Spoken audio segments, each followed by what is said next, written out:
Hey, what's up, everybody? It's another episode of the Get Some Podcast. My guest this week, one of the top hip-hop DJs, stand-up comedians, Russell Peters. He is I. As a.k.a. Part-time roommate. Backstory, I wanted Russ the first weekend I was in studio. Correct. I'm talking to you like you're not here. Okay. I wanted you first week, so I text you. I said, hey, Russ, can you come on? You're like, yeah. You're like, where are you staying? I was like, I just get a hotel because I'm shooting in L.A. I live up in Northern California. He's like, just stay at the house. Okay. That's when you're rolling the dice when you don't know how people are living. Right. I don't want to walk in, there's lines of Coke. Yeah, that's me. With this fucking nose, I'm gonna have a. Yeah. I'll go broke. I'll be snorting brocaine. Yeah. But here I am, 4 episodes in, and I feel like I was like, I actually got a place to stay in LA. Yeah, you do. Laying low, let me use one of your cars. Yeah, one of the cars. Practical jokes. A couple weeks ago, I put on Instagram that I bought a 64, was that a Cadillac? 64 Impala. Chevy Impala, I'm sorry. People believed him. Faison called you? Faison called me mad too. Yo, what the fuck? I'm like, what do you mean? He goes, I'm mad at you. I go, why? You sold the 6.4. I go, to who? It was to Gary Owen. I go, what the fuck are you talking? And I go, oh, his post. I go, no, he just did that for a goof. He didn't get it. And he's like, oh, okay, I was about to be mad. I'm like, you already mad. Well, here's the thing.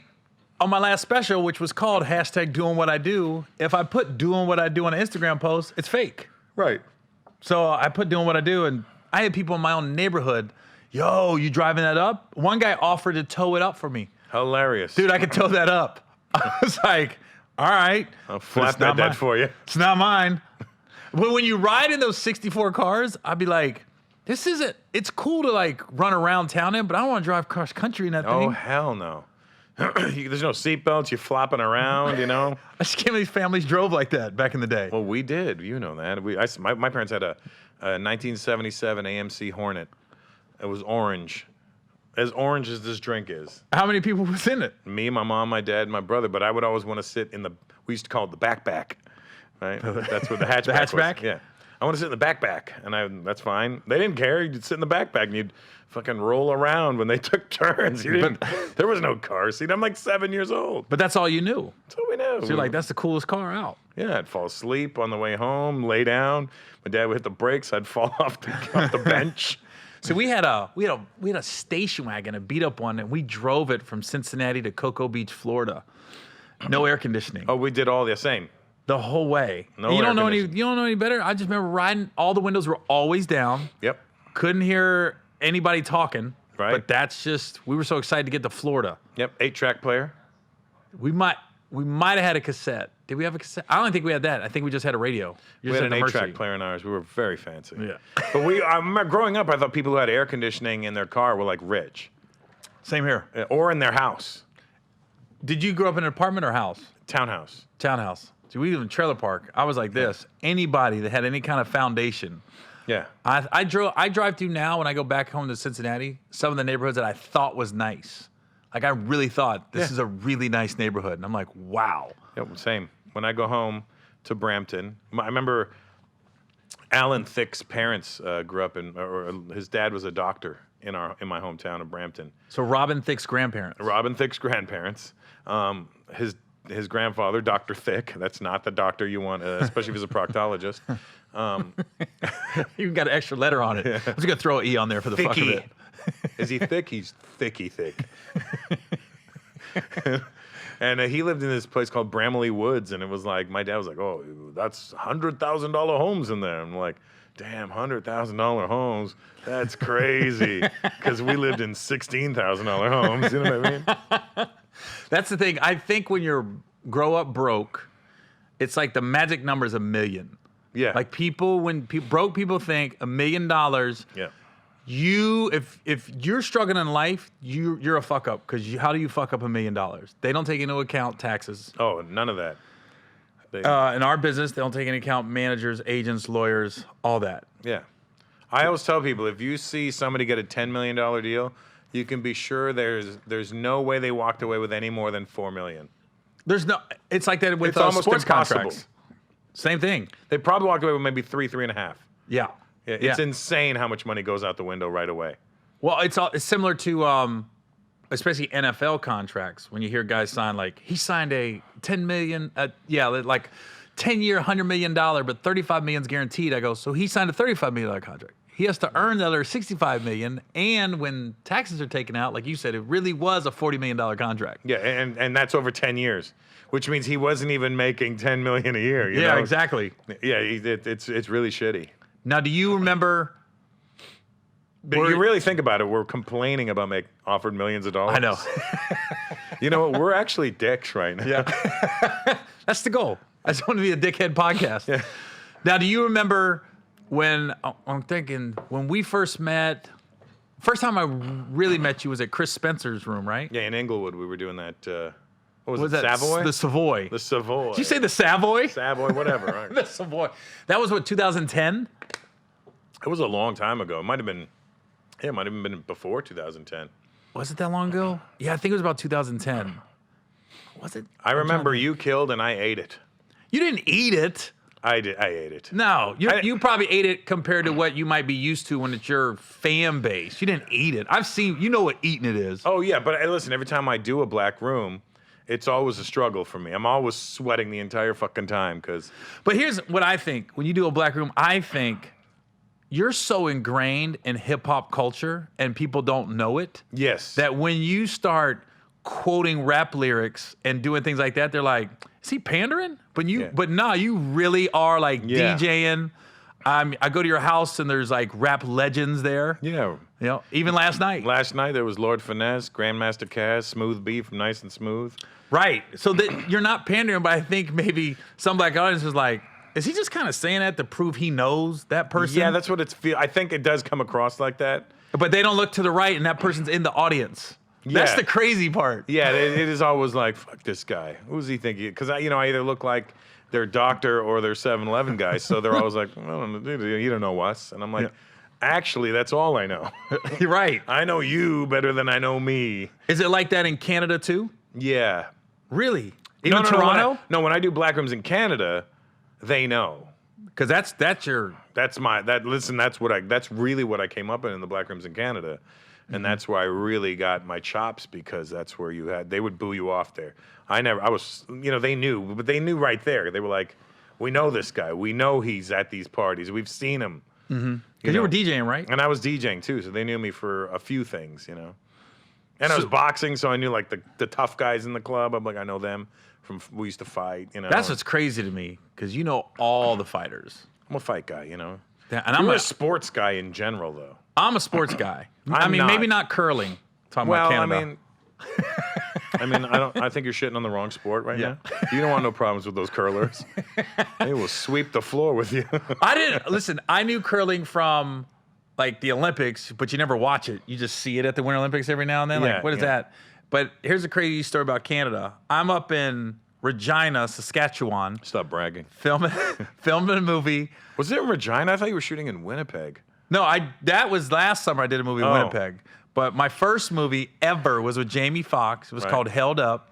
We filmed it in Saskatchewan. I had never been to Canada before, so I'm there for like 2 months. Oh. And the one thing I know about Canadian television is I've done 4 films in Canada.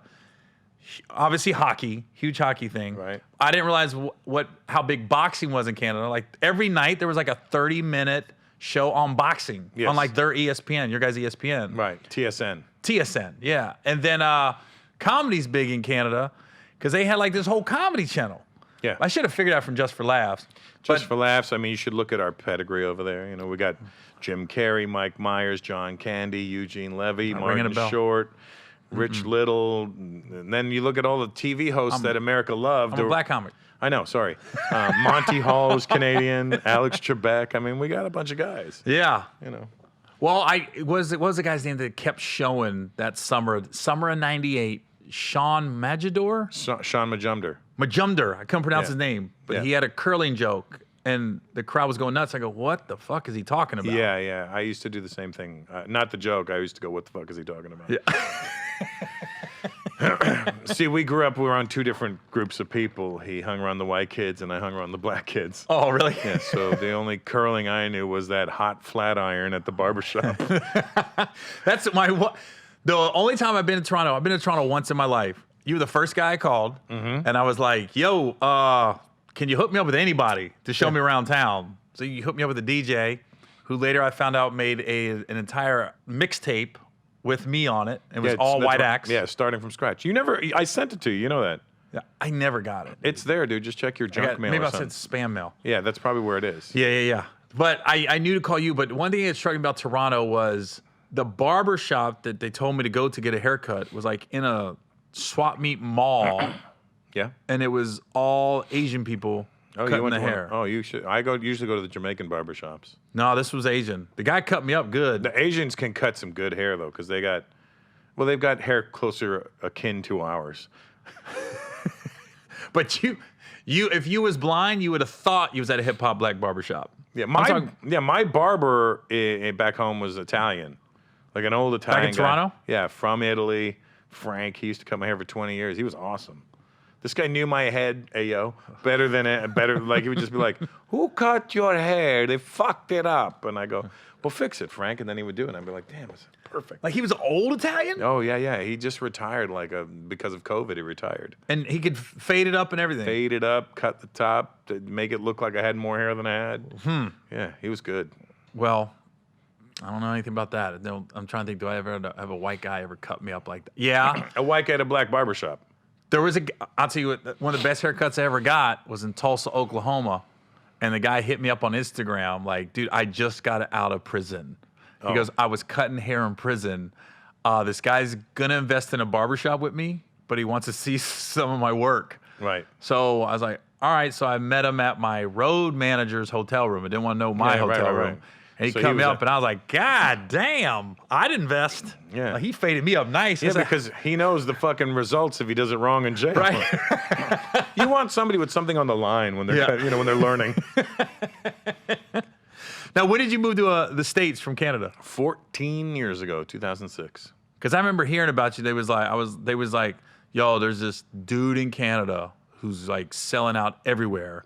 He's about to come to the States." Like the comedy club managers were telling me this. We had met before that, but like it wouldn't have been a memorable meet for you. Where? Laugh-A-Palooza, In like 99? 2000 Wow.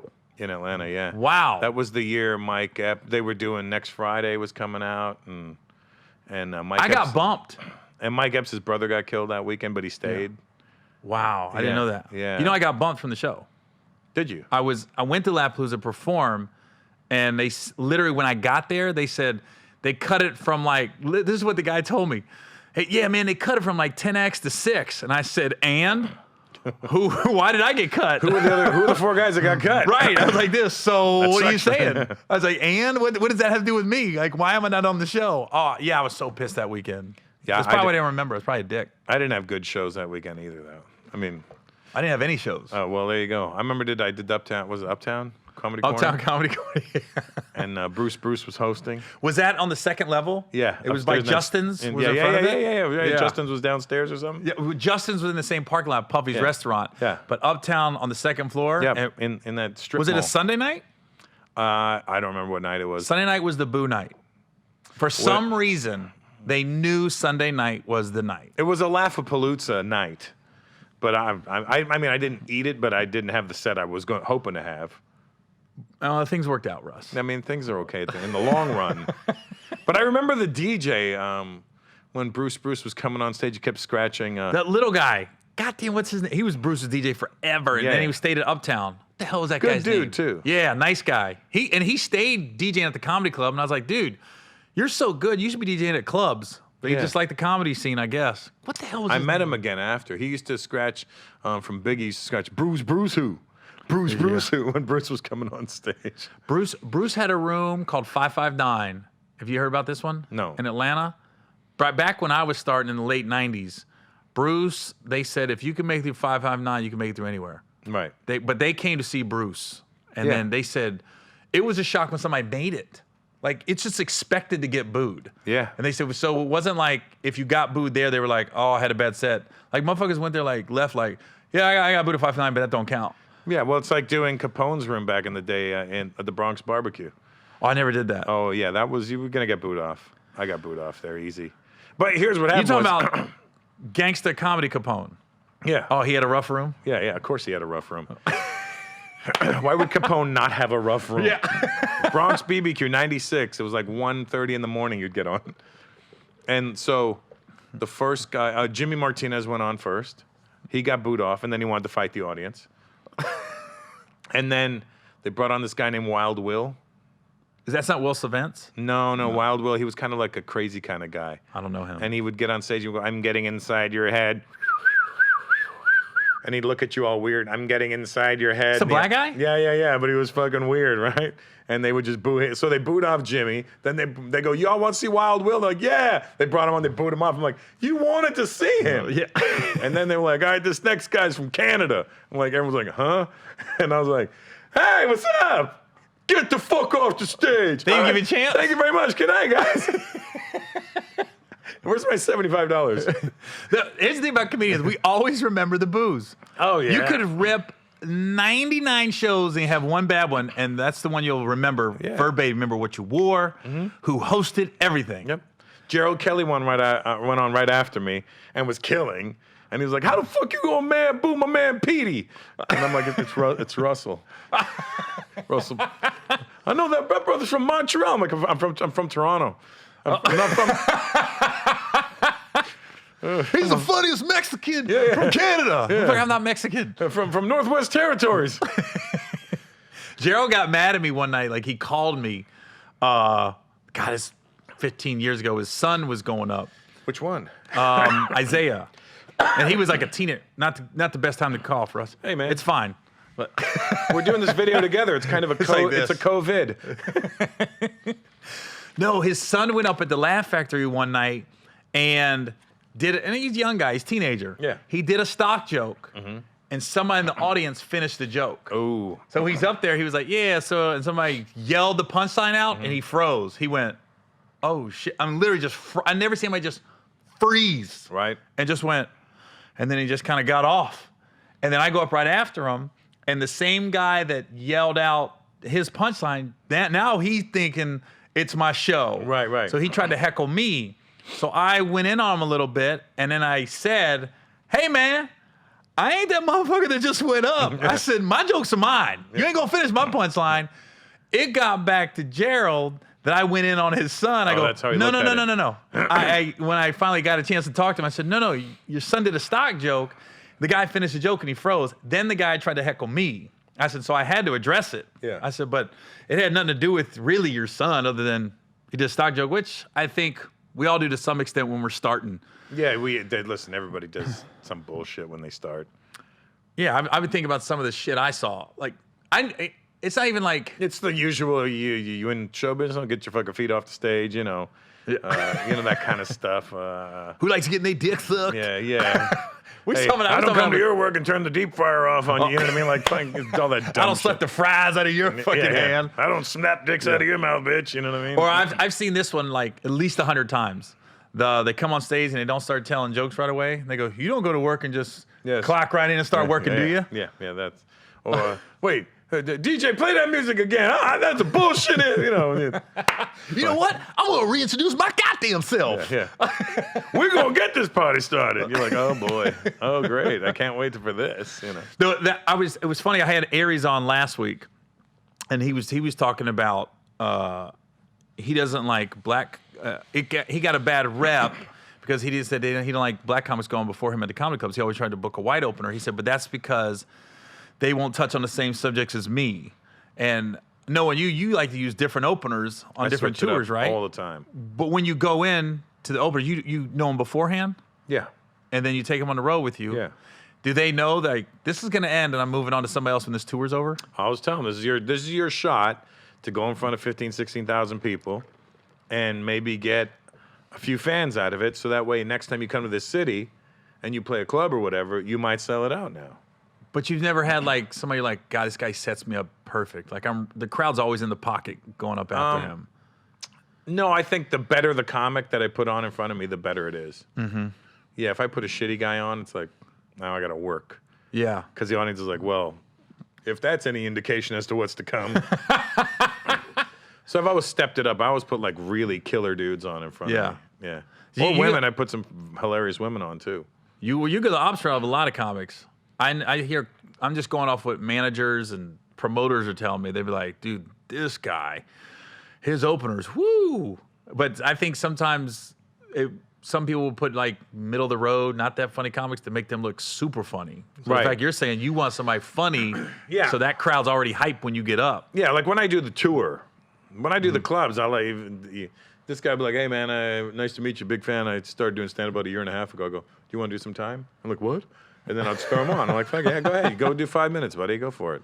I like bringing my openers with me because I know they have my best interest at heart. Because I was talking about, I think it was Aries last week again. We were talking about stand-up. It's funny how stand-ups have the same conversations. We really do. There's nothing worse than a comic coming up and be like, hey, man, I'm the funniest motherfucker out here right now. I don't want to hear you say that. I don't want to that's, well, you're going to have to show somebody else next week because I don't want to know about it. Yeah. You know? I'm like, well, I don't mind if you're the funniest motherfucker out there, why would I want to go after you? Yeah. I'm always like, yeah, nah, it's good, buddy. You're good. Yeah, see you next week. Good. Well, congrats on being that, you know. Where are you working? Oh, Arby's. Nice. Thank you. Good. Oh, good. Yeah. You're killing them at the drive-thru. Yeah. Wow, Okay. yeah. I'll tell you a funny Arby's story. It's funny how we could just segue into shit. I was at Arby's, and it was me and my daughter, and we ordered food, and the guy opens the thing and goes, dang, man, you look just like Gary Owen. I was like, yeah, I get that a lot. Hand him my credit card. Runs my credit card, hands it back, and goes, man, you look just like him. And I was like, yeah. As I'm like, you just had the credit card that had my name on it. And I go, it's me, man. He goes, yeah, right. I get that. If it was you, I would say, take me with you. And my daughter's going, what the fuck was that? I go, he's working at Arby's. Yeah. I mean, not to say Arby's is bad. You go to KFC after? But I was like, I mean, did we think we were having Albert Einstein at the drive-thru here? And he clearly was probably 28 years old. Wasn't a teenager. I get that. They'll be like, you look like Russell Peters. I go, yeah, but he's a fucking scumbag. Yeah. And they go, yeah, I heard that. I'm like, wait, what? What the fuck? Yeah, Sean Majador said that. Majador. I can't say his name. Majumder. Majumder? Yeah. I couldn't say it then. Even when they said it, I was like, who is this guy? You know? What's he doing now? I don't know. I haven't seen him in a minute. I actually did see him in like January or February or something at the Laugh Factory. I didn't know he was even out here. I was like, oh, what are you doing out here? Well, he's still doing stand-up. I guess. That's good. Did you... I hope he's got a new curling joke for this year. Because the season's been canceled. Yeah. Now they're doing curling with no audience, which is just like doing curling. Yeah. Wiping the COVID away. Yeah. Now, what year did you start doing stand-up? 89. What were you doing before that? You just fresh out of high school? I graduated high school 88. I started doing stand-up in 89. Yuck Yucks? Yuck Yucks. In Toronto? In Toronto. Young and Eglinton. Tuesday nights. Was you getting like HBO specials and... Yeah, we were getting them. But that's because they would release them on VHS, remember? Yeah, that's right. So you would go to the video store and you'd rent... No matter who it was, you'd rent Robert Klein. You'd rent... God damn, Robert Klein. You took it back. Yeah, you'd rent... what's the guy that smashed watermelons? Gallagher. Anything, Howie Mandel, Howie and Maui. You remember that special? Mm-mm. That was a special. Was he the one? He was doing the voice then, the little kid voice. The Bobby and stuff. Bobby, like that. yeah. But Howie's from Toronto. I didn't know that. Yeah, I've known him since I started, and he's always been really nice. And he's also my next door neighbor now. Was he a germaphobe then? Yeah, always. And it's funny. How everybody used to make fun of Howie Mandel. Now everybody's doing it. Oh, yeah. He's like, huh? Who knew something you didn't know, huh? Because I always said, I heard some people, Howie's kind of a dick, man. He doesn't shake your hand. I go, that doesn't really make you a dick. Yeah. And especially if he's got like a They give you a pound. disorder. Yeah, he'll do that. Yeah. And I knew going in, though, first time I met him. Boop. I knew right away. I remember he presented me with an award like maybe 9 years ago in Canada. It was like the Canada Walk of Fame. I was getting my star on the Canada Walk of Fame. No, where's that at? In Toronto? Yeah, in Toronto. And he was handing me the, I came to the stage and he's handing me a trophy and I go, thanks. And I touched his hand. I go, oh, shit, sorry. He just dropped your award. That'd be funny. There it is. If you can glue it back together, it'll Now be I great. have the stars. It's broken up. Yeah. It's You not got just the a sky. star. Look at this. With the same comics coming up, does Canada have like, excuse me if I sound naive, like its own big names in Canada aren't in the States? Yes. And vice versa? Yeah. We had guys that, we had the guys that left that were big names in the States, but they were big names. So like Norm Macdonald, Harlan Williams, Jim I didn't know Carrey. Harlan Williams was from Canada. Yeah. All those guys. So they were like, like, oh, and Mike McDonald was the man back then. Really? Mike McDonald was the man. They were like, you never seen somebody tear up a room till you saw Mike McDonald destroy a room. I'm like, really? And everybody still to this day were like, you should have seen that shit. And I was like, really? Okay. I mean, you got to believe it because you didn't see it. But I remember when I started in '89, all the older comics, I was 19, all the older comics were being dicks to me. They're like, oh, yeah, kid, you missed it. You know what the fuck it's like. This business took a shit now. And we used to do blow off hookers' asses on private jets. And I'm like, that's great, man. I'm just trying to do some jokes, Right. Yeah, well, fuck, this game's gone to shit. And you realize, like, when I started, it was like the comedy was dead. An evening at the Improv had kind of killed comedy. This is '89 you're talking about? Yeah. Yeah, because it was oversaturated on TV. Yeah, it was oversaturated. And they put anybody on. Yeah. That's And a fact. You would watch and you'd be like, oh, how the fuck does that guy do stand-up? And With so... the parachute pants and the Converse high tops. That was like and a T-shirt with a tuxedo on it. Yeah, I always had a blazer on with Yeah. a T-shirt underneath. Yeah. But it was like the T-shirt, the tuxedo T-shirt. Yeah. With the blazer. Hey, and I just went to the mall. You guys ever gone to the mall? And the audience is so stacked, they're laughing at everything. They just cut through their... Yeah, because they would just do those cutaways. They were probably bombing. Yeah. When you say oversaturated, I was talking to somebody about this, I was like, the early 80s was the comedy boom in the United States, where there was a comedy club open up on every corner. Well, in North America. North America. Okay, that's what I was asking. So it was like that in Canada. And then when you moved here 14 years ago, which, goddamn, 2006. Mm-hmm. So before you came here, I remember comedy, I'm kind of going back to it, but I remember some of the comedy club managers like, there's a guy coming from Canada. Because I'd always ask, like, who you got coming, or they'd be like, dude, this guy already sold out. So I think I don't know if I was at the Orlando Improv or something, and they were telling me, like, yo, this guy from Canada's coming. He's already sold out. And I go, who? And there's Russell Peters.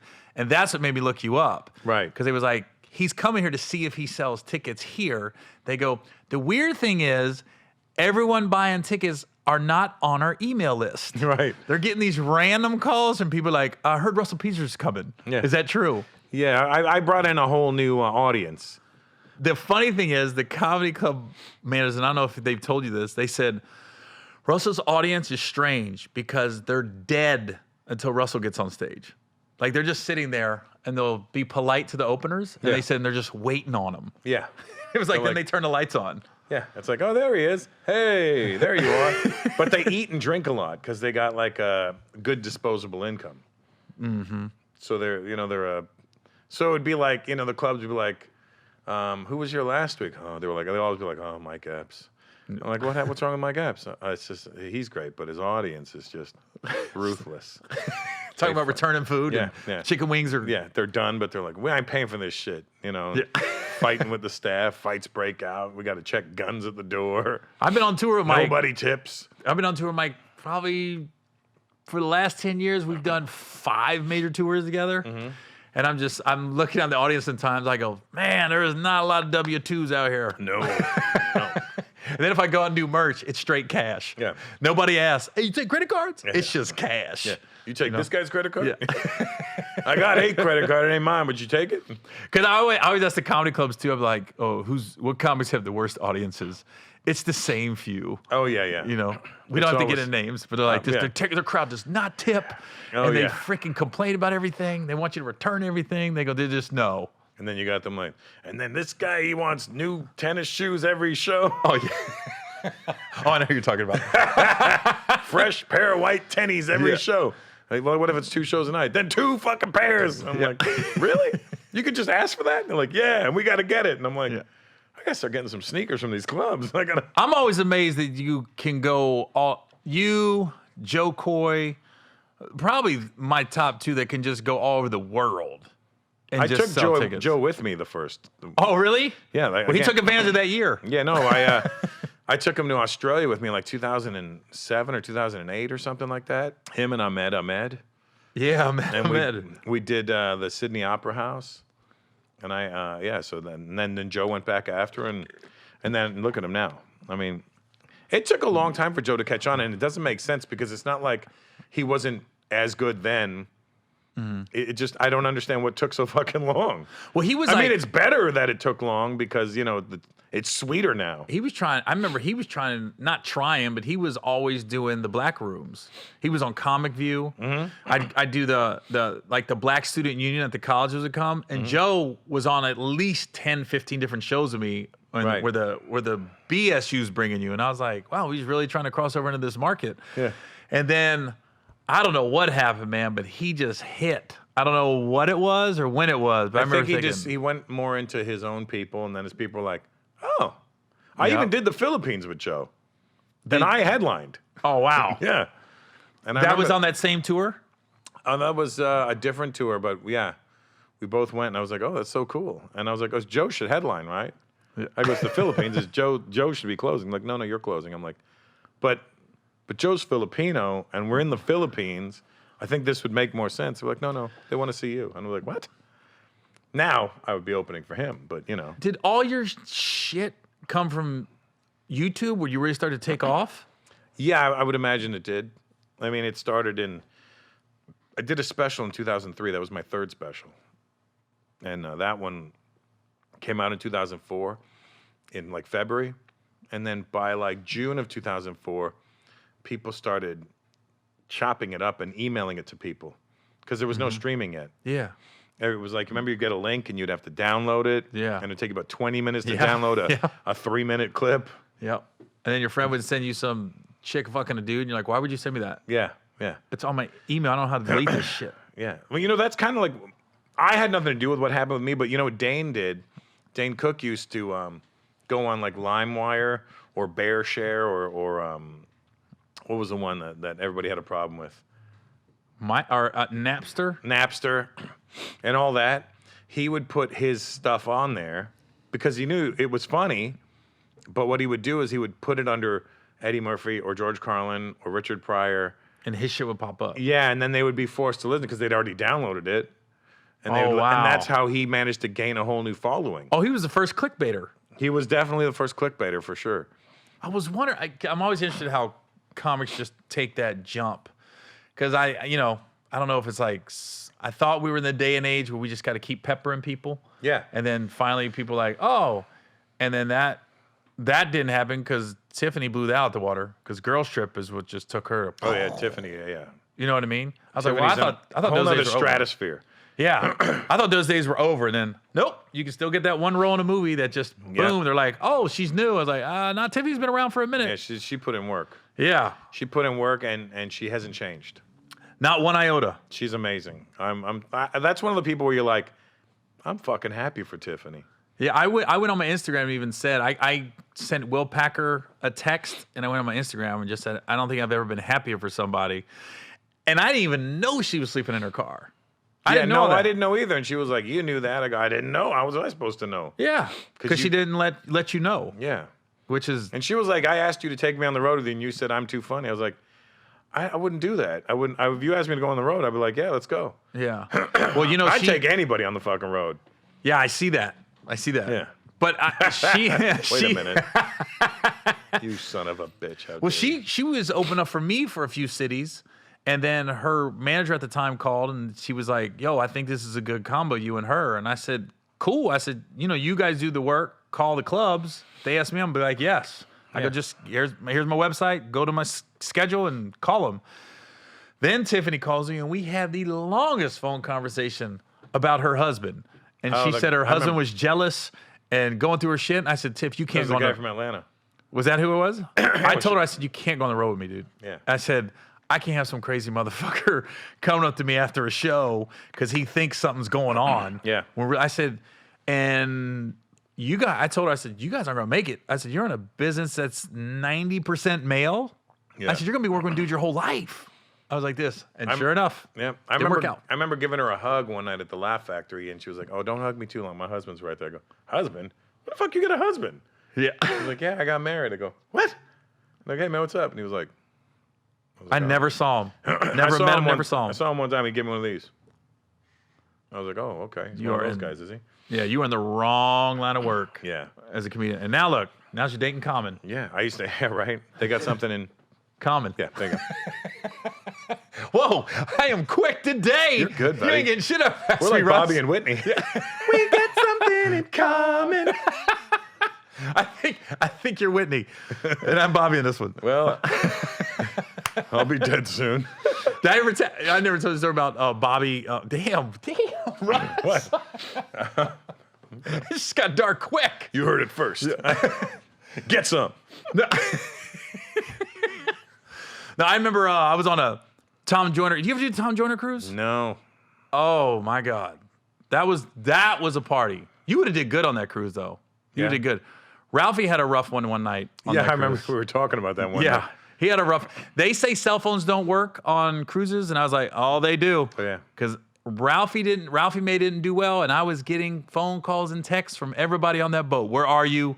Why is he on here? I was like, I guess he did a couple joke because Ralphie likes to be like kind of Howard Sternish. He I likes don't to give a shit. push the buttons. That was not the right crowd to push the buttons, and you're on a boat, can't go anywhere. Because Ralphie did good on like snaps and all that stuff, remember? Yeah. And bagging. And then he did Comic View as well, didn't he? Oh yeah, when I hosted, that was his first year. When I hosted, I remember that was the first year they went from like 15 comics to 300 comics. Yes, I do remember that. And I remember sitting there with the producers looking at 5-minute videos of comics. And so you're seeing black. So every time a white guy or girl comes on, it catches your attention. Like, wait a minute, they submitted the Comic View? I remember Ralphie, they were saying, we got this guy from Arkansas. And they go, Is that where he's from? I don't know. That's what they told me. I think he's from Texas. I thought he was from Tennessee. Yeah, maybe. But, Arkansas is around the border. Could be on the border. I don't know. Actually no clue about American geography. Oh, yeah. Well, Arkansas is right there. But I remember they said Arkansas, and they said, and I was like, oh, wow, he's kind of killing.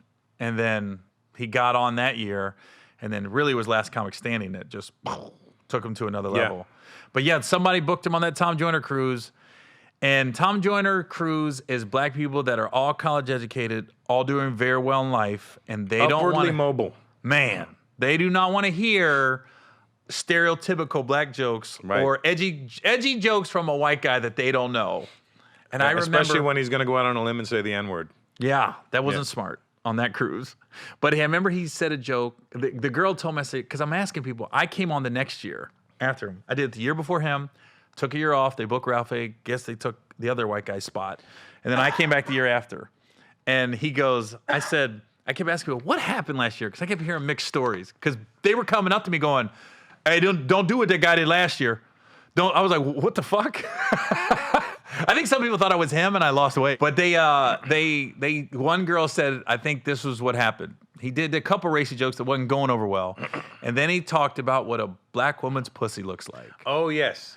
And this girl goes, Gary, if you would have told that joke, I would have been okay because I know you know what a black woman's pussy looks like. Right. But she said, but that motherfucker, what the fuck he knew what a black woman's pussy. Then she started going off. I said, whoa, why are you getting mad at me? I didn't say anything. Yeah. But I think that was a combination of he told a couple edgy black jokes right off the bat, so he didn't build a rapport with the audience either. Yeah, it was kind of like, here's what you're going to get. And they were like, hold on. It's not what we ordered. And then I don't think there could be a worse place to bomb. You're just stuck on the boat. Yeah, you're stuck on the boat. You're stuck with those people. And it's not like he can just blend in. Right. And then he's at the buffet, just eating. Yeah. That's what somebody said they got mad. He just like nothing's wrong. And then remember I guess he got short with the guy with the check too. Like, hey man, where's my check at? And the guy was like, really? Hey man, I still want my check. And that's when Tom was paying. Man, they were paying good money back then. Oh, really? To be on that boat cruise. For where I was at that point in my career, yeah. I remember what I used to think was good money, and I'm like, I did cruise ships, Like the Carnival and Royal stuff? Caribbean. I didn't like Carnival. I did Royal Caribbean, and they think they'd pay like $2,000 a week or something. Wow. And you thought that was I was like, yo, boom. if I could do 2 of these a month, I'm making $4,000 a month. Fuck, I am on fire. I remember the first time I saw a comma. That's like $54,000, whatever the math is on that. Yeah. 48,000. I'm an idiot. I'm the worst Indian ever. I remember when I got my first contract, and it was Dayton, Ohio at Joker's, and I'll never forget. They said I'm gonna get $4,000 for the weekend, and I literally said in my brain, "How's this club gonna make money?" Yeah, I was like this. How are they gonna make money this weekend? There's no way. I was doing the math like they're fucking good or broke. How does this work? In my brain, I was like, whoa. I had never seen. $4,000 is a lot of money for a headline weekend. Oh my God, I never seen nothing like it. I was like this, whoa. Really? When you Yeah. go from like $100 a show Yeah. to that, I'm like, wow. In Canada, the highest you would make on a 6-show weekend at Yuck Yucks would be $1,200 for headlining. 89 or to this day? I think it might be to this day even. To this day! So, Boxing shout out. can you just insert that? Deontay Wilder. To this day. I remember, so like in 2004, 2005, I already had some heat, and I was playing this club, this Yuck Yucks in Mississauga. And the ranking system is A, AA, AAA. So A is $100 a show. This is headliners. A is 100, AA is 150, and AAA is 200. I was a AAA headliner, so I was getting $200 a show. Anyway, I started. They knew I had a buzz now, so the weekend had sold out, and they wanted to add shows. So we'd sold out the 6, and we were at 8, and somehow we ended up at like 15 shows or something. And they were like, they called me to the head office. They go, listen, we can clearly see you've got a following now. You think? And we only feel like it's right. We've never done this before. We only pay $200 a show for any comic. But because your hours and blah, blah, blah, we want to give you an extra $1 for every paid person from every show. And I was like, wow. So you can make about an extra $350 per show, $400 per show. So you plus your 200, so you'll get like, $600 a show. I was like, wow, that's really awesome. Thank you, guys. And tickets were like $17 to get in. Mm-hmm. They raised the price to $20. And gave you $1. They gave me $1, So and they took didn't two. even give you, they gave you 5% of the door. They basically. They took 2. I got 1. God damn. But I thought I was making bank, buddy. Were you doing merch? No. So that was it. Well, I think I had burned DVDs of my special that was on TV. And I had a friend of mine's brother do it. And this guy was trying to fucking rob me too. He was like trying to charge me. I'm like, yeah, it's like $8. I go, what? $8? I'm trying to sell these for 10. I'll make $2. And I can't fucking do this. You got to give it to me for less. It was like, I'd always cherry pick off merch people. Like, what are they selling? I remember Gabriel Iglesias hit me. I went to like an Ontario Improv one night, and he was there. He was doing his own show, then I was doing a show after him. And I remember I walked in the green room, and he's got his guy burning. Mm-hmm. I'm like, what are you doing? Then he had the stickers that you stick on it, Gabriel Iglesias shit. And I go, and then I saw the fucking line of merch, and I went, oh shit. And Gabe goes, yeah, go to Best Buy or wherever. I think it was Office Depot. right. It's a CD burner. Get it? The CD burner was like $100, and then I had to pack it on the road. And I remember we were at a point in our life, me and Kenya, where we weren't doing the best. So we weren't in the hole, but the bills were just paid, and I had nothing in the bank. Right. And I remember flying into the Tampa Improv, and it was my last like $100. I had the portable thing. I went and bought all the CDs, and I remember just thinking, because I would sell them for $20 after the show, and everyone I burned, I was like 20, 40, 60, 80, 100. So I ended up selling all the CDs that weekend, so I had an extra $2,000 Right. out of left field that cost me $100 to buy the CDs and the stickers. And I got that all from Gabe. Yeah. Because I remember just thinking, oh, this is Some gonna guys save were me. good at their merch game. Mencia used to charge people to take a selfie with them. A Polaroid. Out of the zzz. John Yeah. Witherspoon did that for years. Who? John Witherspoon. Yeah. But Witherspoon, tried to true and tested, But, Yeah. But Mencia was doing it, but he was like $25 a photo, and people would be lining up to do that. Good on you for doing it. Meet and greets is extra money. A lot of people don't take into account. A lot of companies don't. I kicked myself because like the first 7-8 years I was headlining, I didn't have merch. And I go, wow, I really missed out on that. Because you don't even have to have a name to sell merch. Oh, yeah, I got my openers to be like, hey, is it okay if I sell something? I go, what are you selling? Yeah. And I'm like, go ahead, get your money, buddy. But what the hell are you? Who's buying your shit? And they would sell it. Motherfucker buys shit. Now everybody's selling masks. Yeah, I don't have masks yet. I got masks. You got to get some mask. Yeah, I know. Or I told doing my guy. what I do. Yeah. Or the next one, Black Famous. Yeah. Yeah, I gotta get on that. Just get Thanks, on Russ. them. They're so cheap to make. Yeah. They don't need to be hospital grade. Yeah, you're right. You know what? I'm about to beat on that today. Yeah. I've gone through so many different things where you thought was going to be the moneymaker. I had socks. I had Gary Owen socks. Cum socks. When I tell you, I ordered 5,000 pairs of socks. And They have your face on it or something? yeah.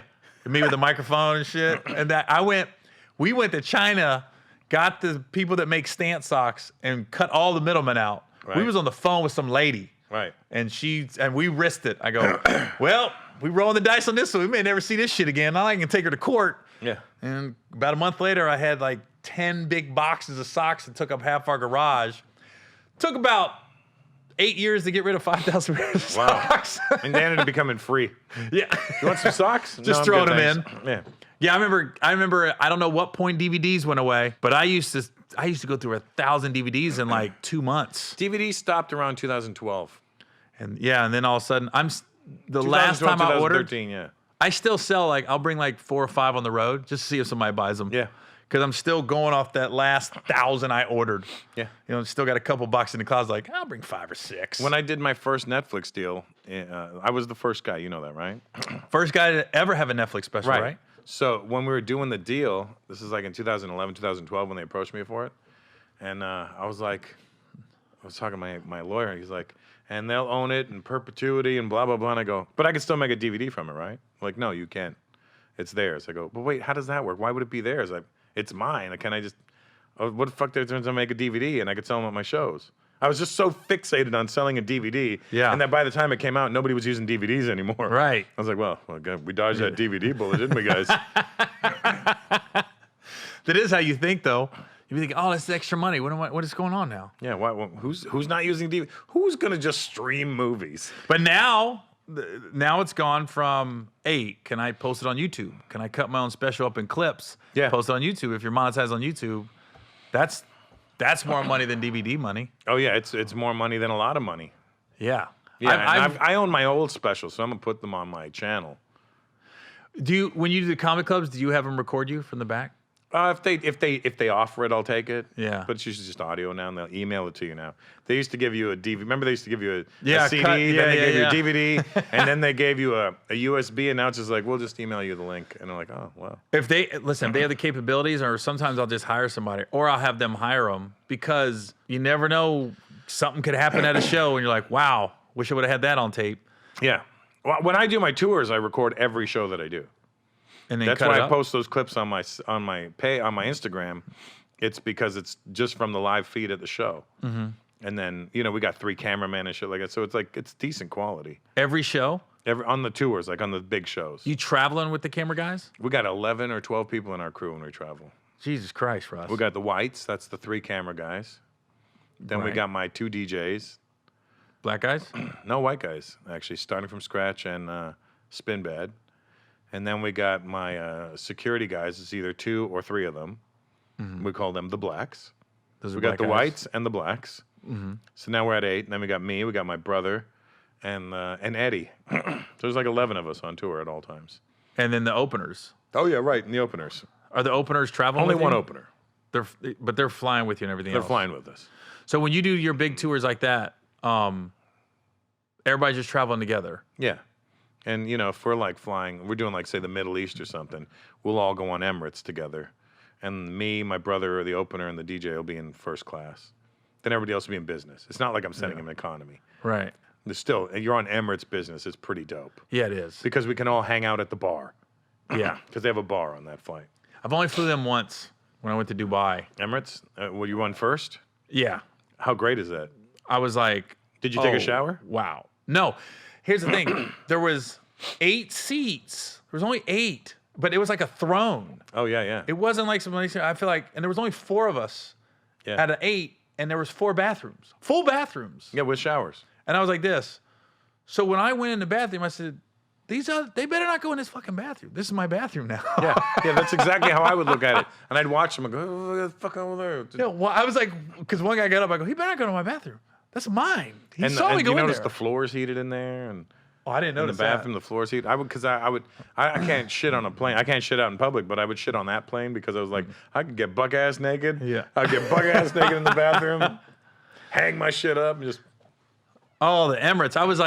I was grabbing every snack and putting it in my bag. Oh, yeah. Just to have it. Candy bars and chips, because I didn't know any of it. And then they had like the high level liquor in the first class on Emirates. Like at the business class, they got good liquor, like really good liquor, top shelf. But like they would have like a Chivas 12 years or something. And then you go to first class, they got like an 18 year.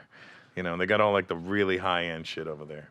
When Like I the went, Hennessy XO or shit like that, they would have. Yeah. And then the other one would just have regular Hennessy.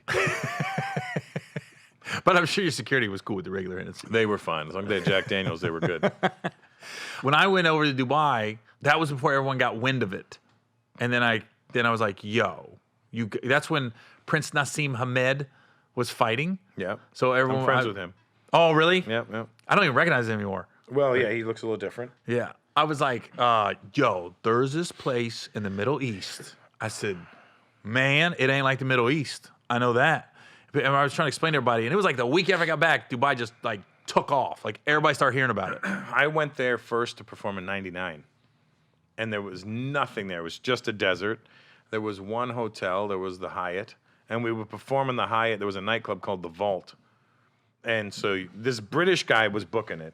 So you would do Dubai on like a Tuesday, and then you would drive to Sharjah, which is another place, and do the gig on Wednesday, and that was like in the middle of the day in a fucking Irish pub. Oh, really? But when you would do the Vault and at the Hyatt, after the shows were done, it would turn into a nightclub, and it would just fill up with Russian hookers. I was gonna And say I didn't know that. So I'm like, oh, this girl's talking to me. She's cute and she's like friendly. And then I go, she must have seen my show. She must have really liked what I did. And I was like, and then this guy goes, hey, you paying for that? I go, what are you talking about? He goes, it's a hooker. I go, oh, fuck that. I'm not. Come on, get out of here. that happened. Same thing. Not that the hookers picked up on me, but I went over and did shows for the military. Oh, okay. It's post 9/11. So I went over there, and it was a Super Bowl. It was the Giants and Was it the Ravens. the Cincinnati's? No, come on, Russ. I was hoping for you, buddy. I was 8 years old.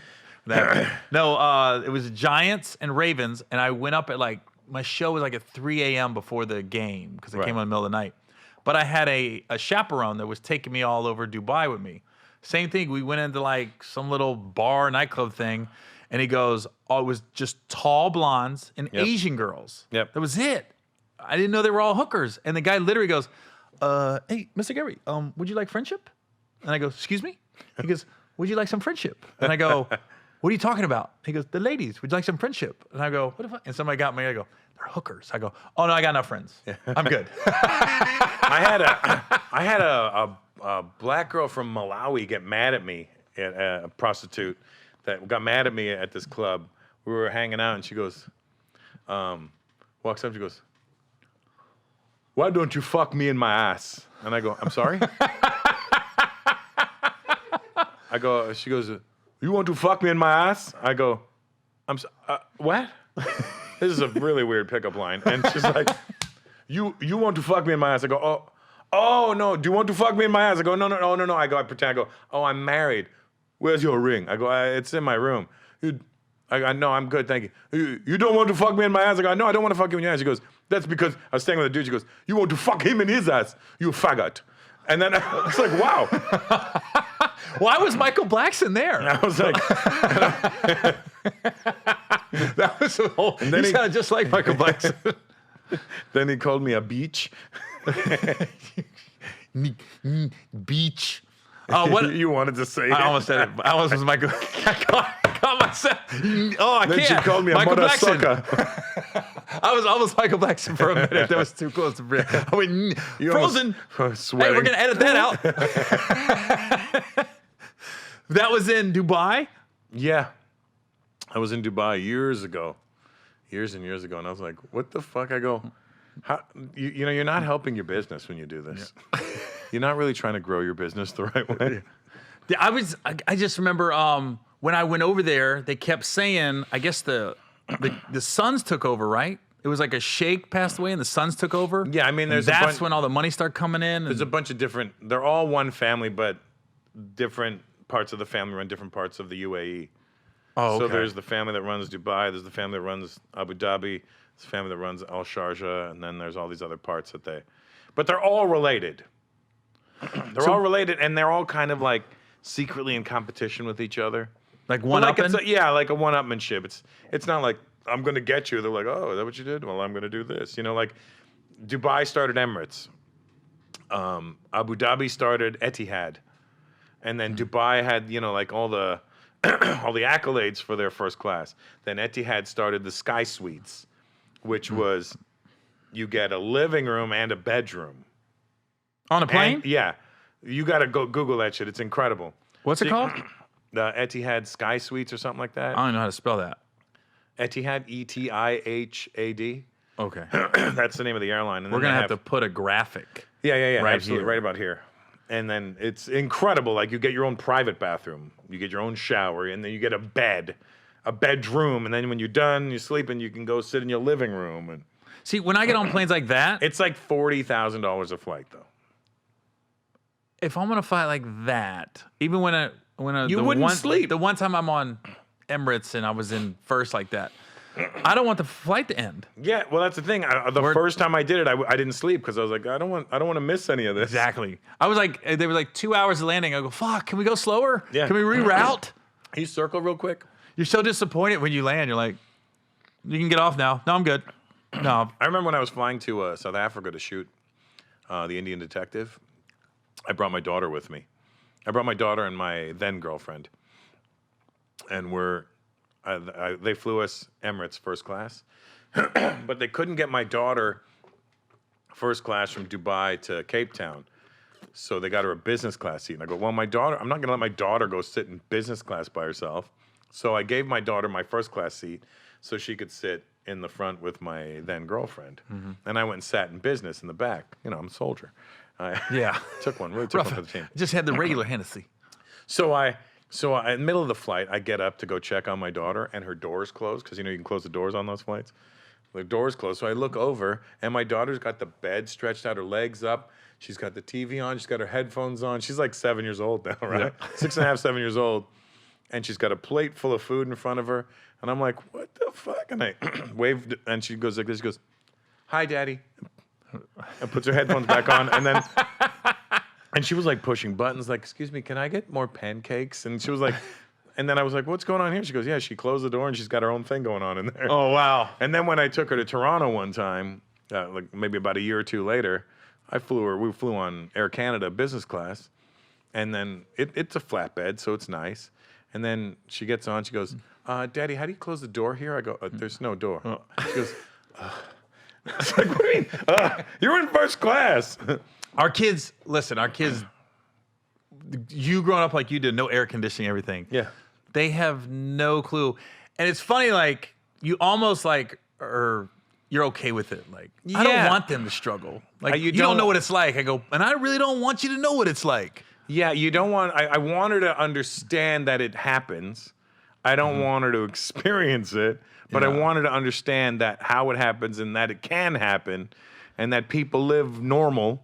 Yeah. And Daddy grew up normal, but my daughter seems pretty unaffected by all of it. What you got to do, I'm not telling you how to raise your daughter. Yeah, go ahead. But what I do with my kids, what I've done with them is, even though I don't think it registered fully, I'd always drive them through the trailer park I grew up in. Right. And I go, "This is where I grew up, just so you know." And they still don't get it. No, they'd be like this. Really? I don't believe that. I don't think they believe it. Yeah. Like you talking about your daughter being spoiled. I had a buddy, I'm a huge Cincinnati Bengals fan. How are you? Yeah. You've never mentioned it on your Instagram. Yeah. It's starting to come around finally. It's not just Nick Lachey. I had a buddy, and he let me sit in a suite. So my son, for like 2 years, every time we went to a Bengals game, we sat in TJ Hushmanzada's suite, right? And then It's a hell of a name, by the way. Right. What's his name? TJ Hushmanzada. His name's Hushmanzada? Hushmanzada. Oh, is he Arab? Mm-hmm. Oh, yeah. From Barstow. Barstow, California? Yeah. As you are, yeah. Never graduated high school and went to the NFL. Oh, he played football. Yeah, he was on a team. He was a wide receiver. Okay. Oh, He's see, dope. I don't know anything about football. We'll get into boxing in a second. We'll get back in your wheelhouse. But we always had a suite. Then TJ wasn't there anymore, so I took my son to a game, and we had to sit in the stands, and it just happened to be the coldest game of the year. And my son literally was walking around going, "We're going inside." I was like, "We're not going inside. We're just sitting outside today." He goes, "What?" And he just went, "I'm rooting for the Cardinals." Yeah, Like, hilarious. he was gonna root for the other team. I'll show you. When I tell you the whole game, he just sat there like this, Brooding. And How old was he? 8, 9. He was hot, but 6, 7, 8. He just sat in the suite. TJ's gone now. That motherfucker was not having it. Never went to another game with me. No. No. This is some bullshit, Dad. If it ain't right, I'm not going. Right, but I set it up wrong. Yeah. Should have sat outside for a few games. My daughter's first few flights were on private jets, and I was like, oh. No clue. And and she she- remembers it? Not too much. But she does like them. She's like, are we going private? I'm like, no. Daddy doesn't make that money anymore. There's a Those days are COVID. gone, baby. Those days are gone. Now, okay, so let's talk boxing, since that's your wheelhouse. Now, I saw last week, I thought you were on Mike Tyson's podcast. You just wanted to hang out with him. Yeah, I just went to go hang out with Mike. Now, how'd you meet Tyson? So Mike and I met from Eric B. No, I was talking about Sicily. Sorry. Cicely Tyson? Yeah, no. When we did Devil in a Blue Dress.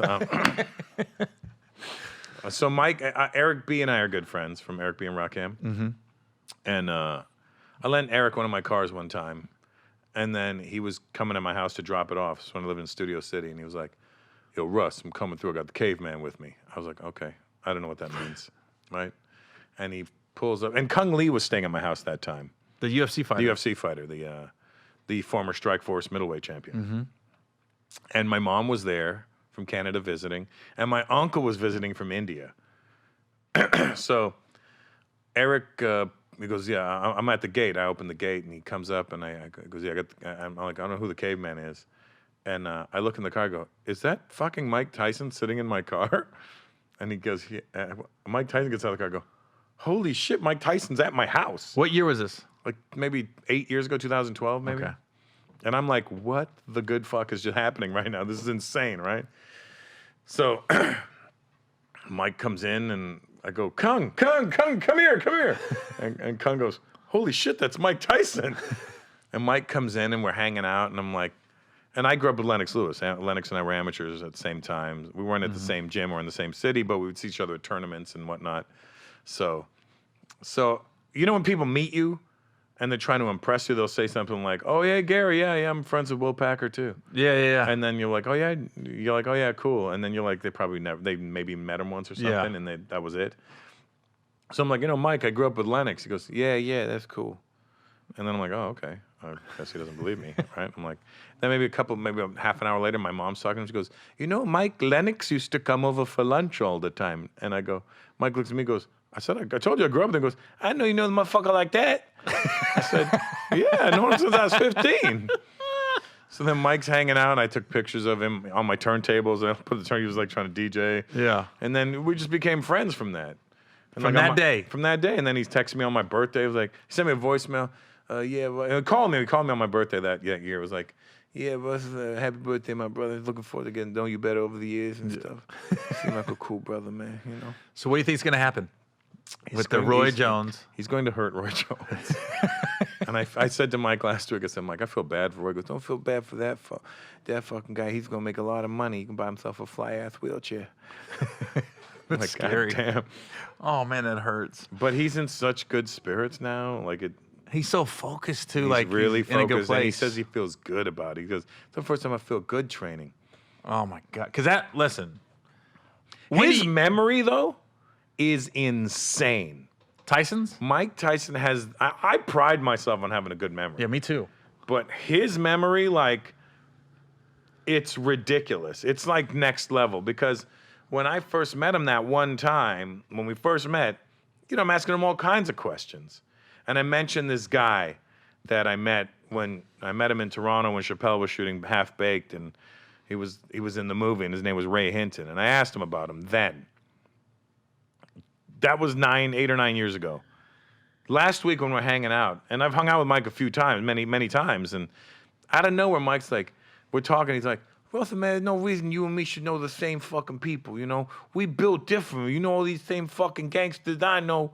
And I go, I don't know, I just know these guys. He's like, it doesn't make sense, It goes to Chuck Zito, who was there with me. He goes, yo, Chuck, the first time I met this fucking guy, he asked me about Ray Hinton. I'm like, yo, you remember that? Yeah.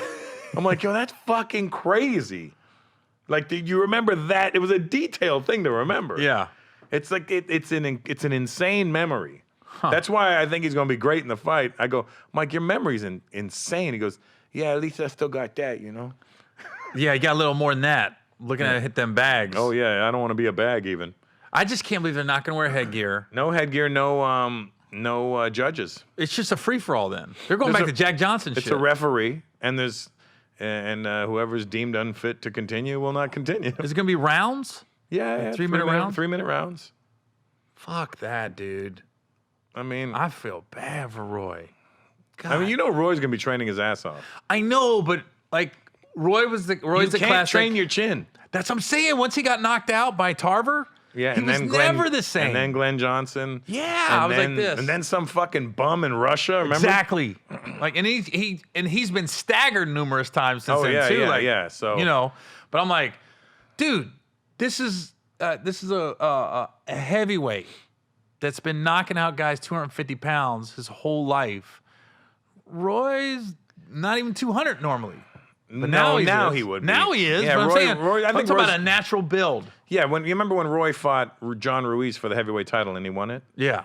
And I think Roy came in at like 201 or 202. Yeah. Ruiz could have been one of the worst heavyweight Yeah, but that's champions fine. of all time. That's fine. That was tailor-made. Yeah, but that was great. But Roy came in just over the limit. Yeah. God damn, why? Oh, my God. And he spanked him. Yeah, boxed him like crazy. This is going to be ugly. Yeah, but it's going to be good.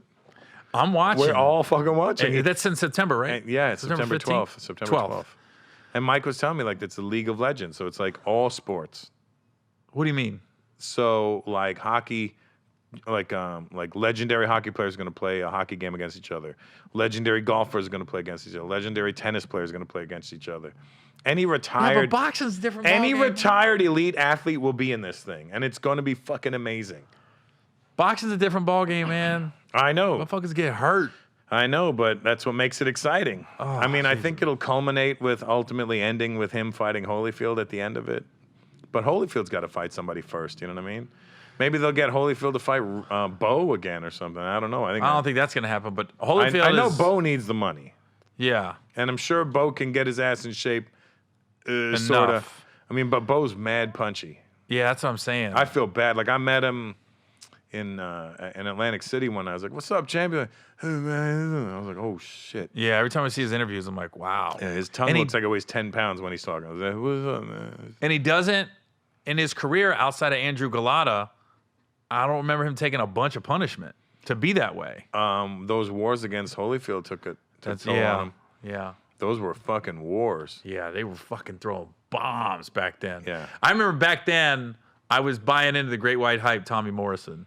Hey, Tommy was a good fighter at that time. He could have kept his head together, man. Yeah. He wasn't training at all. He was fucking everything. Oh, yeah. And Well, drinking. he died of AIDS, right? Yeah, but he's had legendary nights in Kansas City where they was like, 2 weeks before a fight, they were dragging him out of the bar. Oh, Not the bar's closed, get out, Tommy. Like, he's passed out. Somebody needs to come get him. Yeah. That's because of the Rocky movie. That's what blew him up. Yeah, that's right. Tommy Gunn. Tommy Gunn. And then I remember the one time I think he was focused and ready to go was against Foreman. Like, he fought a safe fight against Foreman. Wasn't it one of his last fights against Lennox? That was on the downfall. But that was also after that fight is when they found out he had AIDS, HIV. Yeah.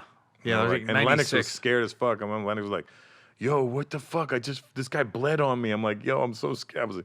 I was scared for Len.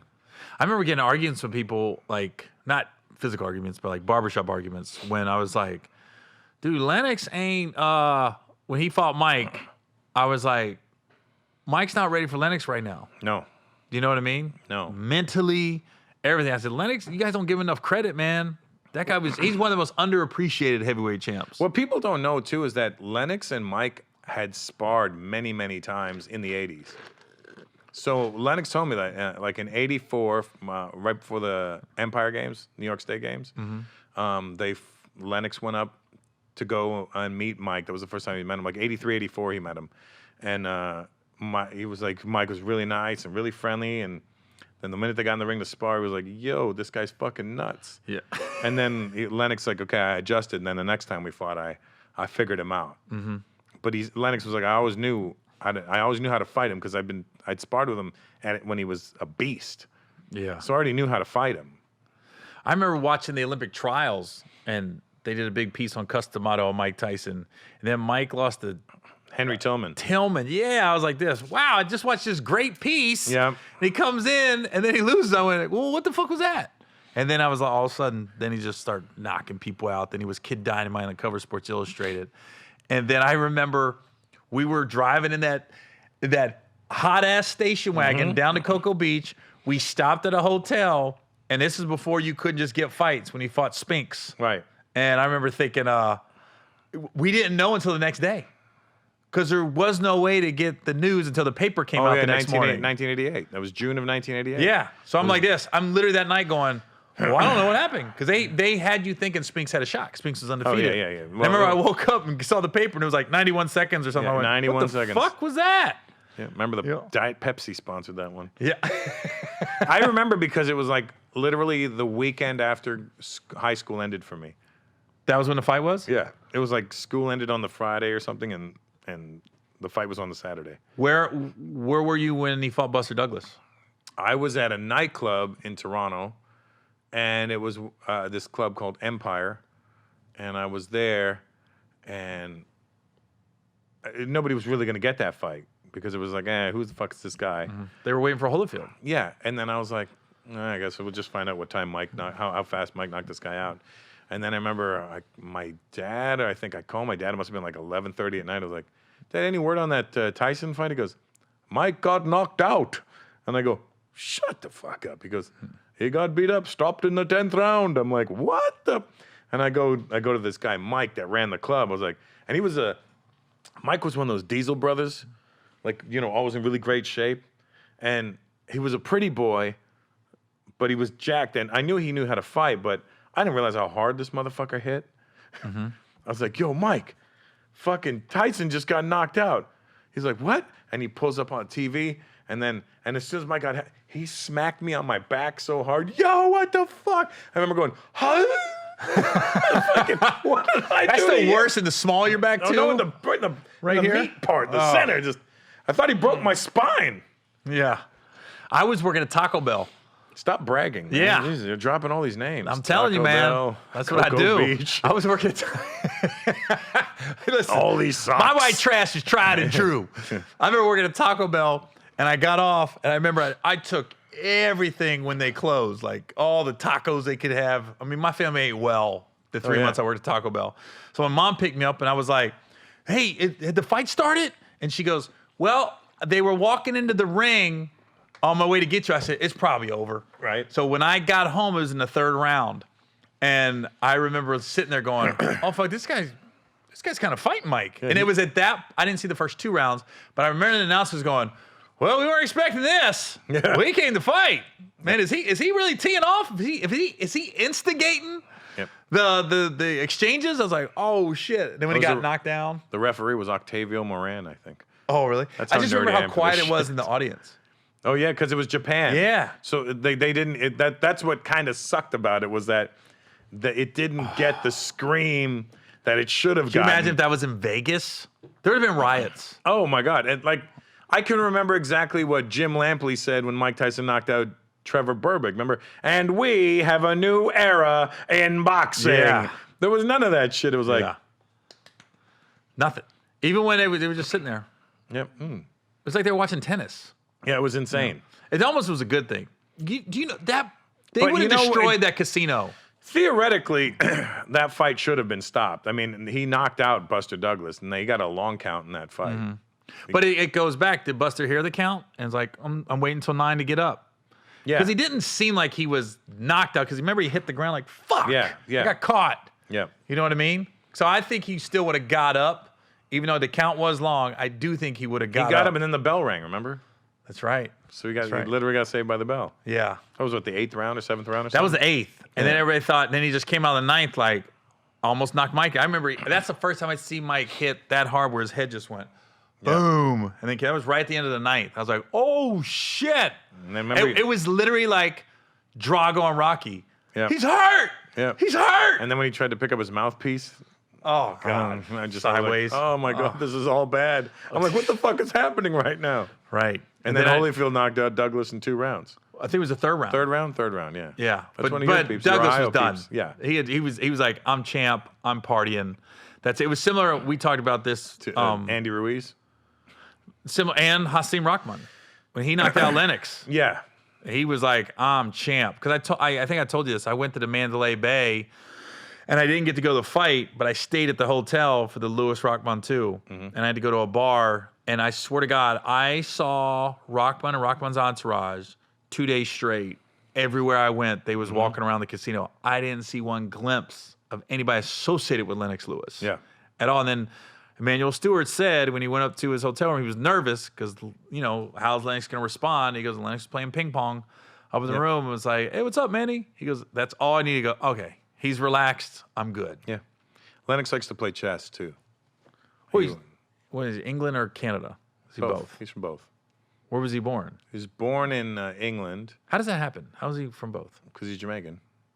Oh, So he was born in England, and then his mom immigrated to Canada from England for work, and then she left him in England for a while, and then when she got settled, she sent for him to come to Canada. So when he was about 11 or 12, 10 or 11, he came to Canada. He was one of those guys. And then he started boxing in Canada. That's why he fought. He got his gold medal for Canada, right? In 88, yeah. For Canada. He got a gold. Egerton Marcus got a silver.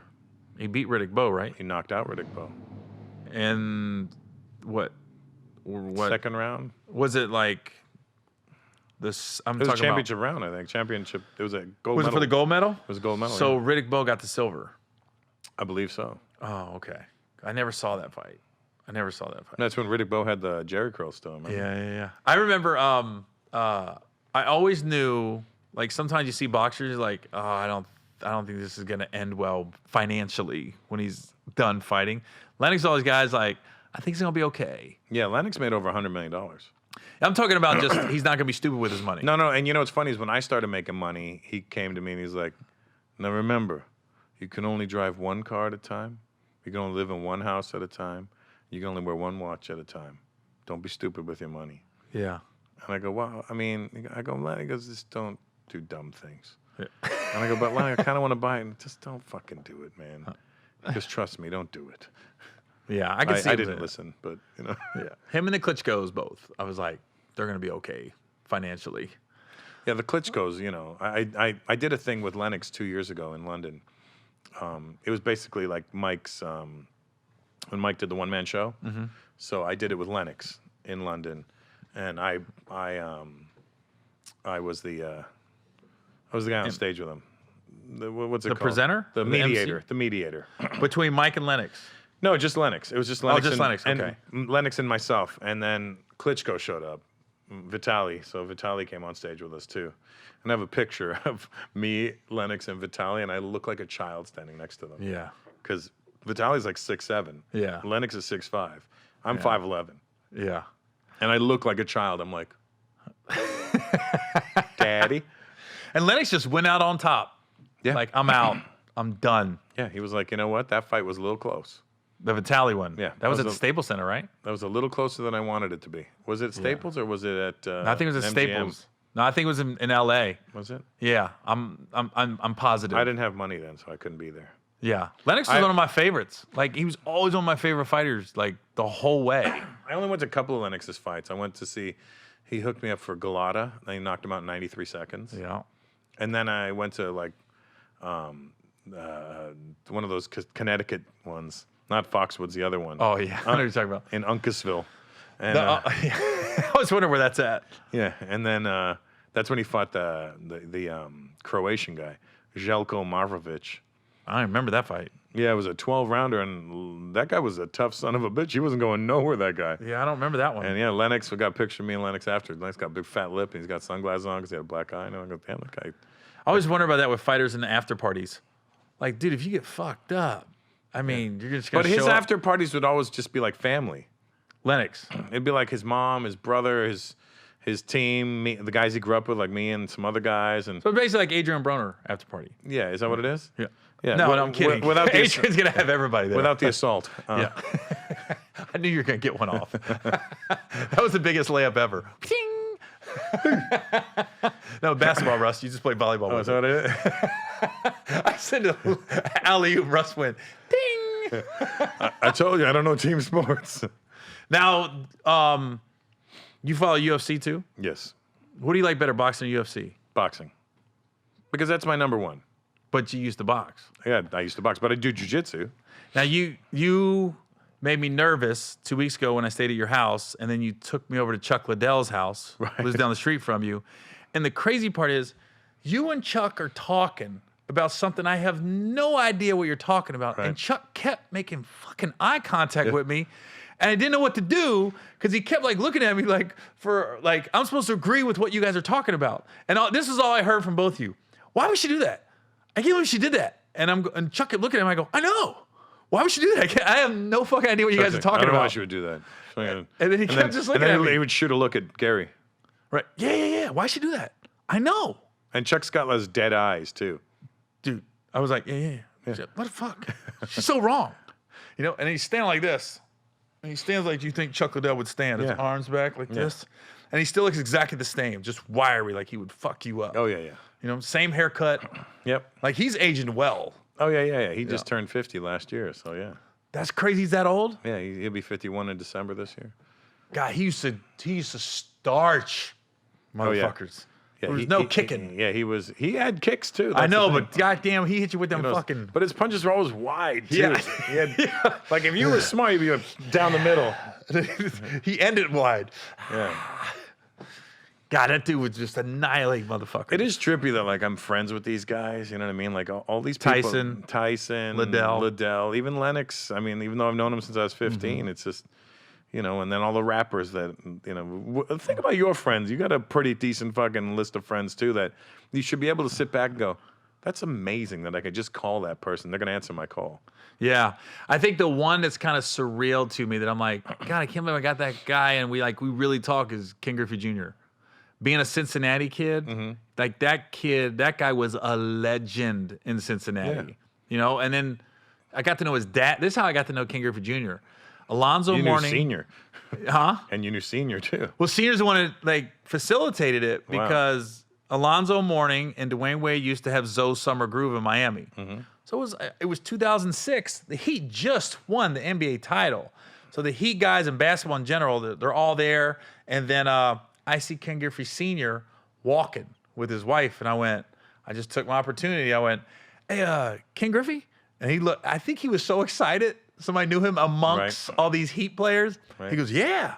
I go, hey, there was a rumor in Cincinnati that you had a pool shaped like a baseball glove. Is that true? And he goes, no, that's not true. But the rumor is I had the biggest pool in Cincinnati, Ohio. And I go, oh, okay. And then I was telling him Westchester, Moeller, I knew about his family and stuff. And then he was just like, yeah. He goes, hey, just over the course of the weekend, exchanged numbers. He invited me to a game when he came to Cincy, and that's when Griffey was playing for the Reds. And Griffey had got to sit in the suite up there. Pre or post Pete Rose? Post. This is 2000. But Griffey said, like, as you know, Pete Rose, who I think should be in the Hall of Fame. I agree. He said he was one of those white guys that stood up for the black guys. Like, wouldn't go out to eat unless they could go in. He goes, you want Pete Rose? You got to have the black guys are my teammates. They got to eat with me. Yep. Like he always stood up for the black guys. I mean, that alone in that era, the '60s, should override him betting on his own team. Yeah, I mean, that's there. pretty shitty that that's what they're nailing him for. You know what I mean? I mean, all the racists that are in the Hall of Fame that we know now. Oh, yeah. Ty Cobb, come on now. Yeah. You know? You think Babe Ruth was a big old friend of everybody? Right, exactly. I'm like this. But Rose can't get in. But anyways, that's why I got to know Junior was through Senior. And then, I don't know, I did that TV show with Shaq in 2012. Another guy, it's kind of surreal. I got him. Yep. It's crazy. At one time, in one day, at the same place, I was hanging out with Vince Carter, Shaq, and Junior, just sitting around bullshitting. Yeah. Like they all live in the same neighborhood. It's the same. I get it. Like comedians, I'm not that impressed with because I do it. Right. But the fact that we get to hang with like these athletes, I'm like, And they're excited to hang out with us. that's what's crazy. I remember when because they're around guys with no fucking brains and no smarts and no quickness. So we're there, and they're like, "This is great. We have our own comedian. yeah, right. Come here, boy." Okay. And we turn it on for them too. We're like, "Let me show you why I'm here. Let me give you my value." Well, it's crazy because all the times I've hung out with Shaq, I've never had a jersey signed by him or nothing. I got no memorabilia from Shaq or Vince. Right. Nothing like that. Or Ken, for that matter. I got nothing. I'm with you. I'm just like, that's just crazy. Some people are like, you can get nothing signed? I go, nah, just never came up. It's kind of got to be on them, you know?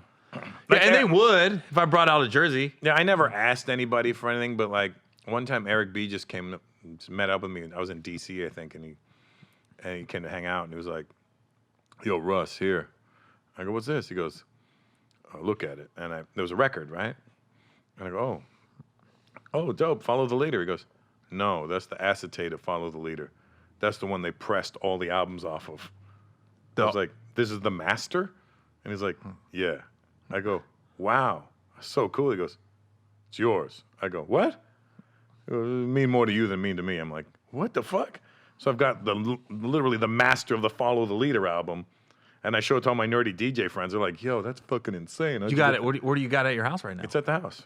Is it framed up or anything? No, because I'm trying to figure out how to frame it, because it doesn't look like anything. Mm-hmm. So I got to get. You almost got to get an announcement. I got to get a copy of the album so I can put the album cover there, and then just to show the difference. And You ever played it? I have, yeah. You can only play them a certain amount of times. Oh, wow. On the acetates, because the grooves burn out on it. I bet you half these listeners don't know what an acetate is. No, nobody here watching this knows what an acetate is. What is it?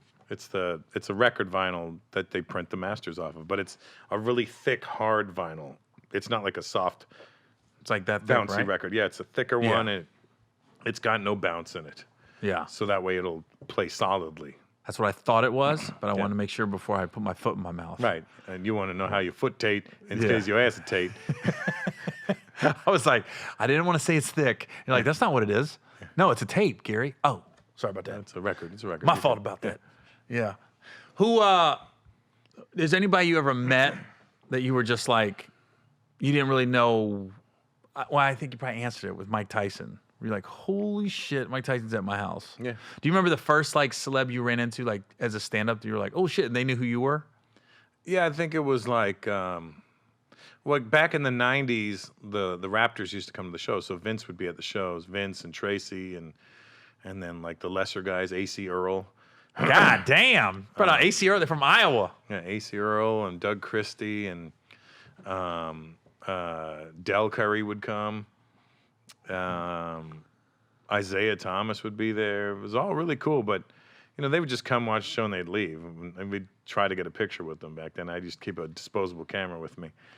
But Vince, I got to know a little bit, but I don't think he'd remember me now, unless he might. I mean, I don't know. Vince is cool. Vince is the most unassuming superstar I've ever. Well, Junior's pretty unassuming too, but Vince, like, I was like, hey, you want to meet up, get something to eat? Yeah, I'll just roll up.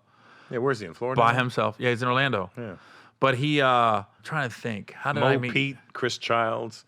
Damn. I know Chris Child. Now, here's a crazy thing. Chris Child's son is about to marry Gary Payton's daughter. Wow. Right? It's quite a pedigree. You ain't lying. Yeah. Jesse Childs. What does he do? He actually coaches. Jesse coaches? Jesse Childs. He's like a basketball trainer. Wow. So he's like a personal trainer. He's in Phoenix. How old is that kid now then? Jesse's probably 25. Oh, that's crazy. Yeah, Chris Childs, and then Chris was from New York. That's what I remember. I remember he used to have a white Escalade back, and they were like, "Yo, he's paid." Well, we got a white baby mama too, because Jesse's definitely mixed. There you go. That's how you knew he made money. I remember Morris Peterson used to have a Benz, a two-door S class. I was like, "Damn, that's nice." It was gray, and still had the Detroit plates on it. Oh, really? Oh, that Michigan State. That's right. I think I met Vince on Twitter. Really? I think he commented on something, and I was like, "Oh shit, is that really Vince Carter?" Yeah. And it went back and forth, and then he showed up at one of my shows, probably 10, 11 years ago. Right. And we went. I'll never forget. I had a show in Orlando. He came. We hung out afterwards, and I think the NBA was on one of their strikes, and he said, hey, Gary, we're going to go to this spot real quick. I go, okay, you want to meet us over there? I said, yeah. It's the first time I hung out with him. And the lady brings over like the bottle list, and he goes, I think I'm going to get a bottle. Like he said it like a kid. He goes, you know what, I'm going to get another bottle. I said, well, why don't you get 2? Yeah, I'm going to get 2 bottles. The way he talked was like, wow, I think I'm going to get a bottle. Yeah, I can't believe this. Right. Vince actually, if he still has the video, if you still talk to him, ask him if he still has the video of me getting beat up by the cops in Toronto. For real? Yeah, this must have been around 2002.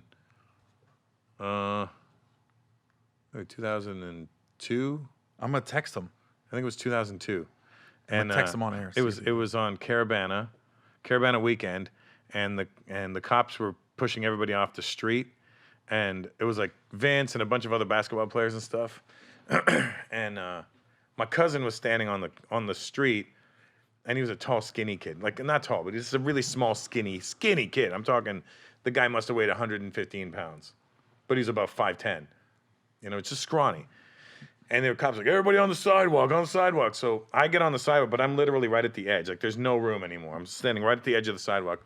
And my cousin's standing he's at the curb. His heels are at the curb, so he can't even go there's no room from up here. So he's standing right at the curb. And then the bully-ass cop comes over, grabs my cousin by his neck. I said, get on the fucking sidewalk. And I go, yo. I go, what the fuck? I go, what kind of pussy shit is that? You grab the smallest guy here? What about these big fucking 6'8" black dudes? Why don't you try something like that with them? See what happens. And he goes, what'd you say? And he grabs me by my neck, by his shirt, and rips my chain off. And then Vince is filming. Oh, I hope he remembers. Oh, and then I was like, go Vince, I need that video. Yeah, I got it. I'm like, what year was this? Like maybe 2002. Oh wow. Yeah, 2001, 2002, around there. Yeah. Fucking. And I go, you got that, right? Yeah, because I want to use that to fucking get at the police department. I'm gonna try to if he's got it, I'm gonna try to get it from him and post it when this podcast airs. That'd be amazing. You talking about this? Yeah. I feel like we just name dropped for the last 20 minutes. He'll probably be like, I deleted it, or I don't know where that video is. Fucking 20 years ago, almost. Yeah, I feel like we just name dropped the shit. We name dropped the goddamn out of it. I should have just lied. Should have just called the show. I can't believe Barack. Like I can just call him Barry. Good old Barry. Barry Obama, we called him. Yeah. It's his birthday. Yeah. Oh, it is the day we're filming this. Yeah, the day we're filming. Yeah. This isn't gonna air the day of the birthday, but I mean, he had a birthday last week. Yeah. Come on, Vince. I'm always talking about, we're friends. Oh, we changed his number. Didn't go through. Oh, yeah. No, I'm just kidding. What do you mean not delivered? No. No, Vince is cool, man. Vince is cool. You know who my cool one that I call when I'm drunk, I FaceTime, is Big Daddy Kane. Oh, really? I'll FaceTime like, what up? He goes, you're drunk, ain't you? And I'm like, yeah. His voice is just like he sounds. Yeah. I can drunk, tell. He got engaged on the Tom Joyner. Is he married now? Yeah. He got engaged on the Tom Joyner cruise. Yep. I remember when he proposed. Yeah, Kane's a good dude. That's my man. Yeah, he's a nice guy. Well, I've only met him twice, but he stays at my house when he comes to town.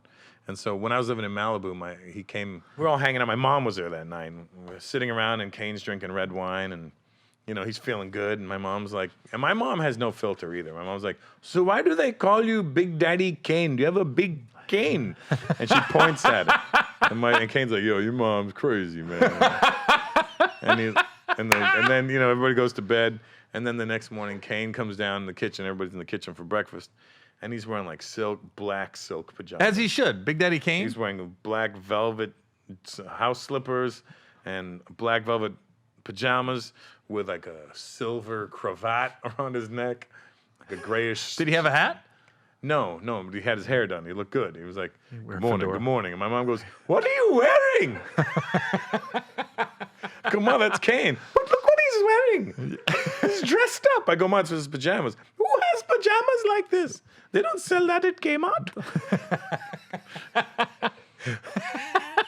My mom just didn't get it. Good morning. Good morning. I would have paid to see that. Oh my God, that was the best. I was like, oh my God, you're embarrassing the shit out of me, Mom. Big Daddy Kane coming downstairs. Was he coming downstairs? Yeah, he had a cane too. Was he coming down some stairs though? No, that only makes it perfect. It would make perfect. He's coming downstairs. He entered the room and it was like, ah. Good morning. Good morning. Good morning, y'all. Good morning. Now, where'd you meet Big Daddy Kane at? Again, I met him from Eric B. Actually. Eric B's like my conduit for meeting a lot of people. He just brings people to the crib. Yeah. And then we become friends. That's one thing about being at your house. You'll know who's gonna be there. Yeah, it's always good. It's always a fun time. Yeah. That's why when you came over yesterday, I go, Gary, don't be alarmed. There's a lot of black people in my house right now. I'm like this. There's 5, Russ. I've seen a lot more. I had a wedding once. Now, I asked this to all my guests. Like, if one person, so you got the Russell Peters movie, whatever that is. Right. And you could pick one person to work with, who would it be? That you haven't worked with before. You mean as an actor or as a director? Both, actor or director. Frida Pinto? No. I'm sorry. I do have a good Frida Pinto story, though, since you brought it up. Yeah. I was doing the Craig, what's his name? He had the late night show. Kilborn or Shoemaker? No. The Scottish guy. Was that name Craig?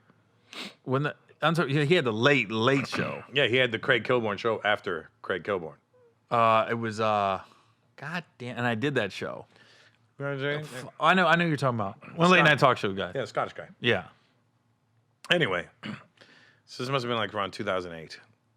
And I was promoting my special at the time. And we're talking. I go, so who else you got on this week? He goes, I got Frida Pinto coming in tomorrow. I go, oh, wow, that's impressive.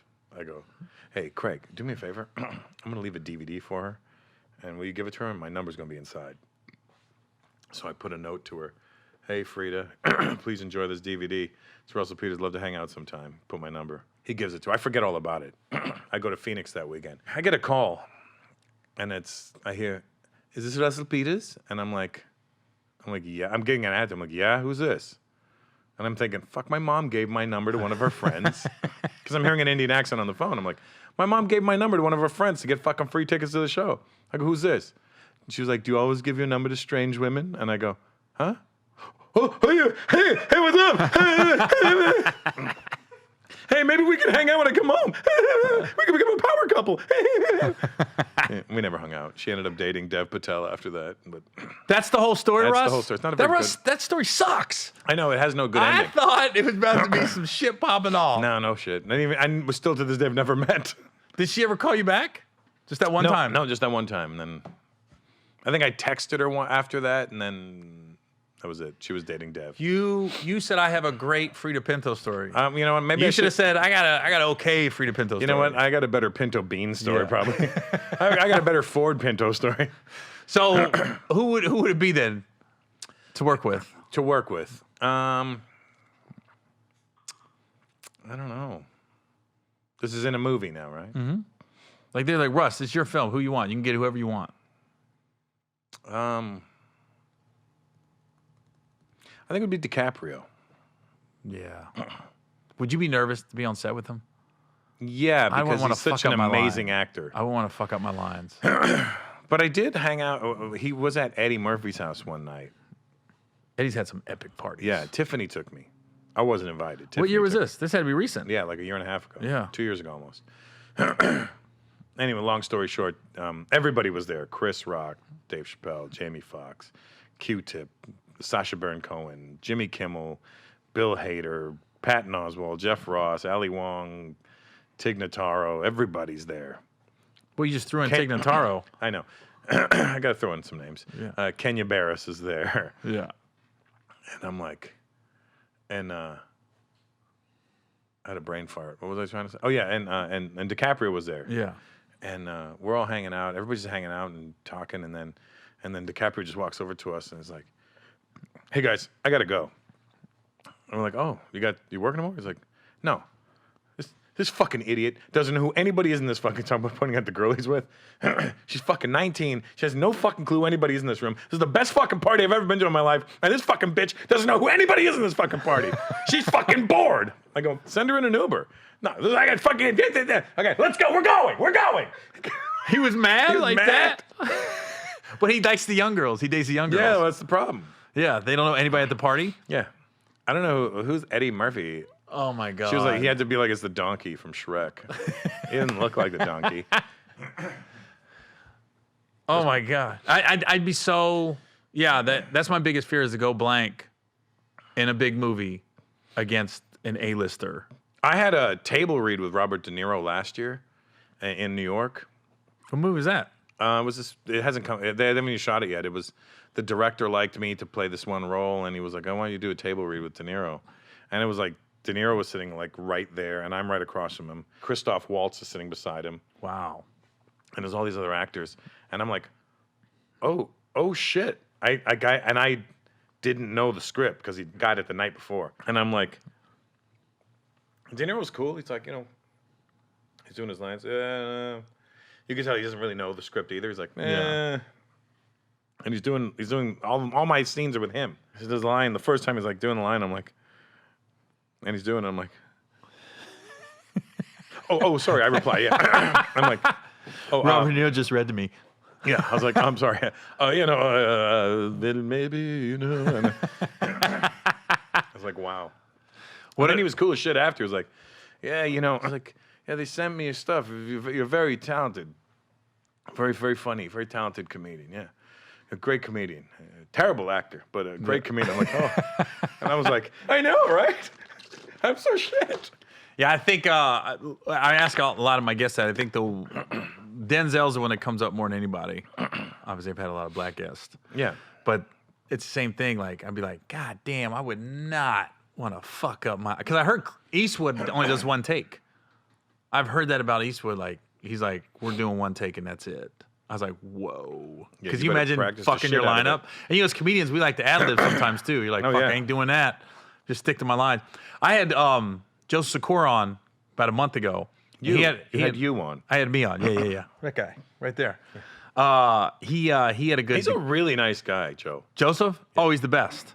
But he had a good DiCaprio story when he did... I forgot he did Shutter Island with him. Mm-hmm. And he was talking about gangs in New York and how Daniel Day-Lewis doesn't break character while they're shooting. He's that guy in that era. That's why he doesn't do a lot of films, because it takes a lot out of him. He goes in DiCaprio, they were doing a scene, and they're just like waiting to say action, and then they do the scene and say cut, and I guess Daniel Day-Lewis just went, this is fucking hard, isn't it? To DiCaprio. and Joe's like, I guess everybody's got their breaking point. Yeah, right. But I was thinking... I said, God damn, Joe. You know how cool it is? You're just on set with DiCaprio, listening to stories, and you know he's not lying.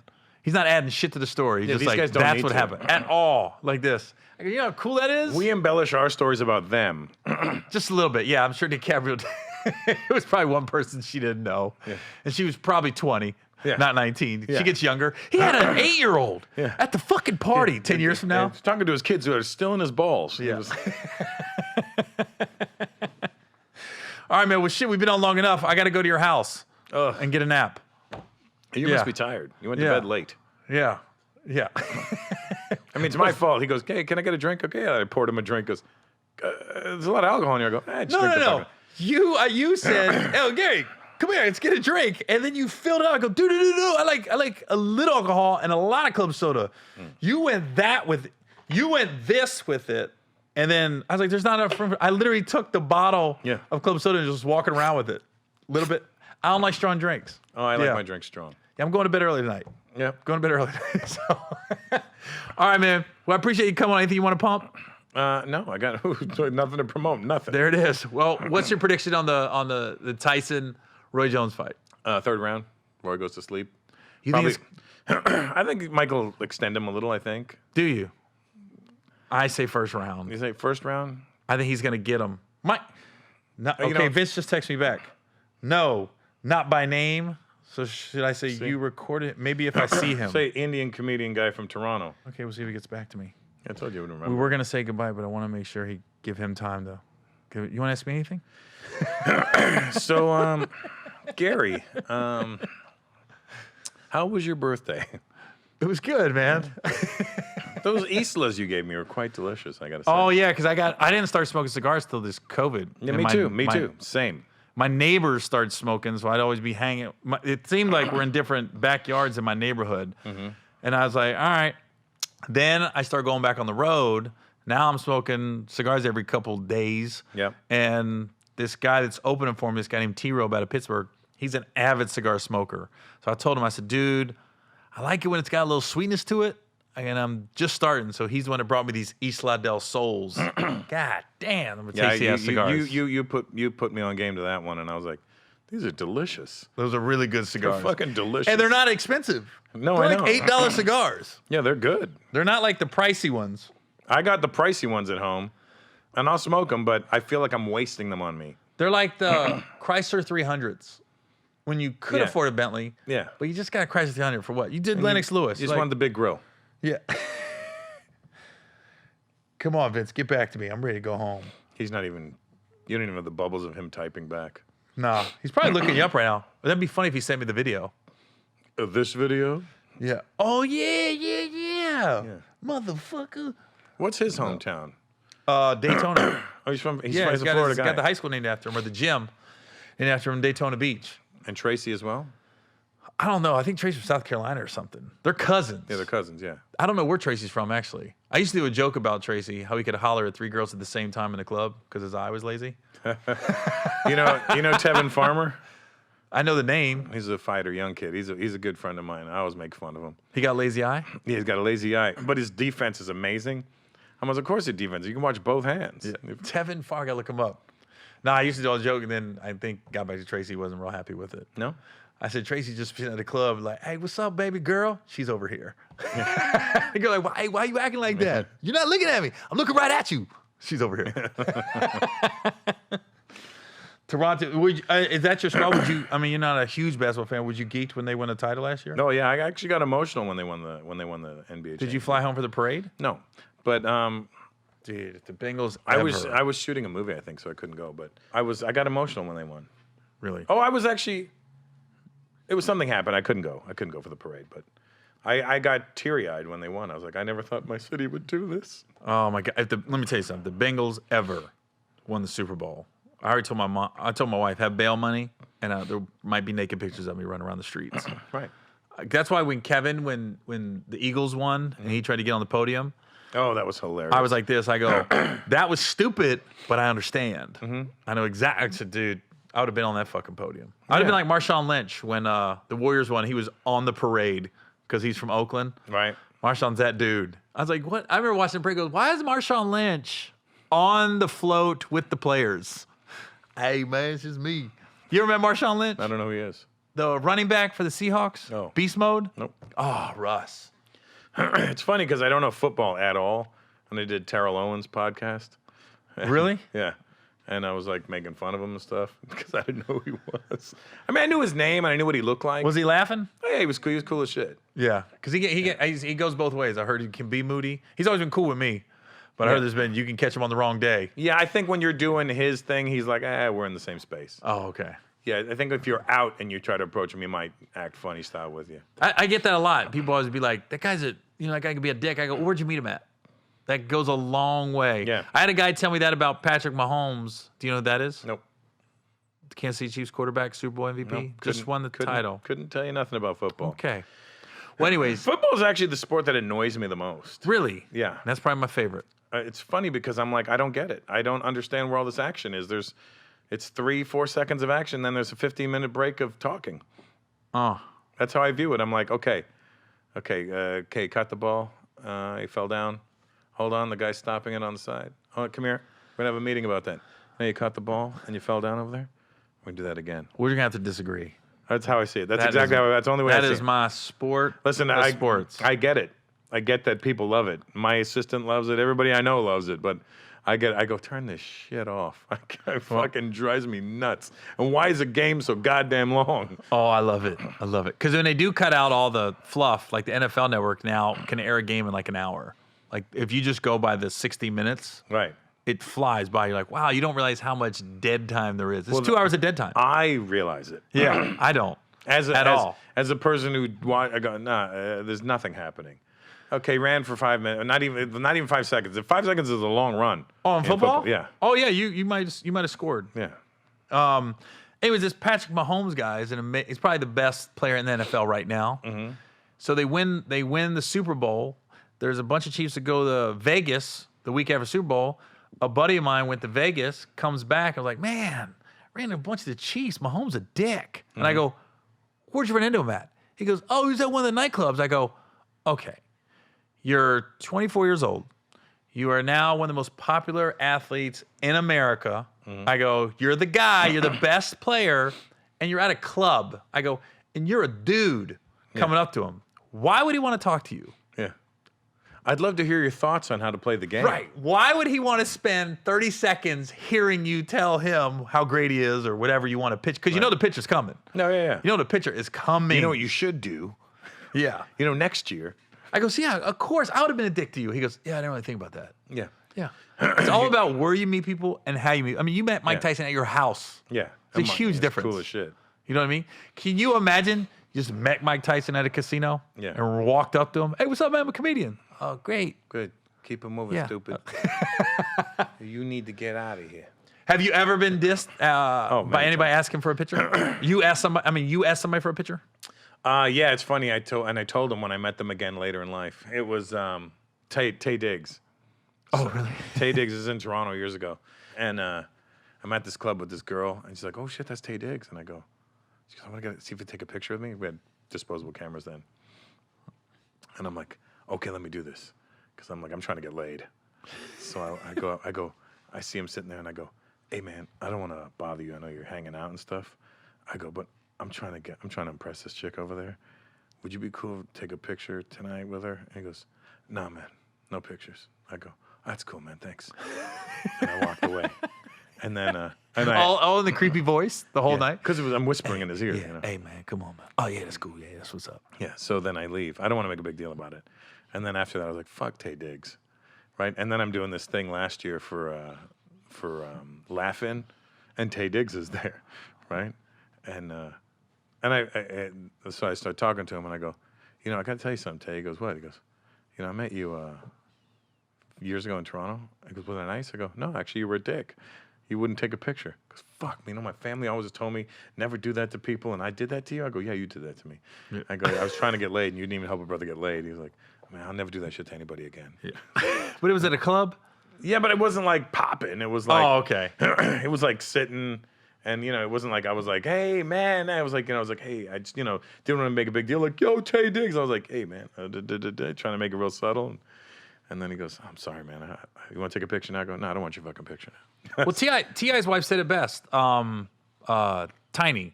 when this girl went off on her on social media about how she supported her career, but she wouldn't take a picture with her at the club. Yeah. And like she responded, and I've always tried to figure out how to respond, and it made the most sense. She goes, "Look, I was there celebrating my girlfriend's birthday, so I went there to have fun with my friends. So we said no pictures."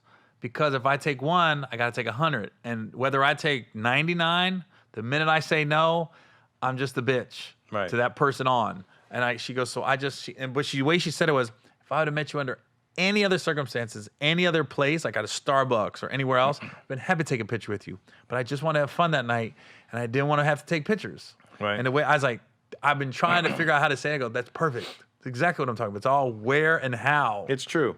It's funny because when your buddy and my buddy Michael Ealy, the first time I met him, I was kind of like, "Oh, fuck this guy too," because we were in an elevator, I think in one of our agencies even, or was it a car park? Whatever it was, leaving a meeting, and he got in an elevator.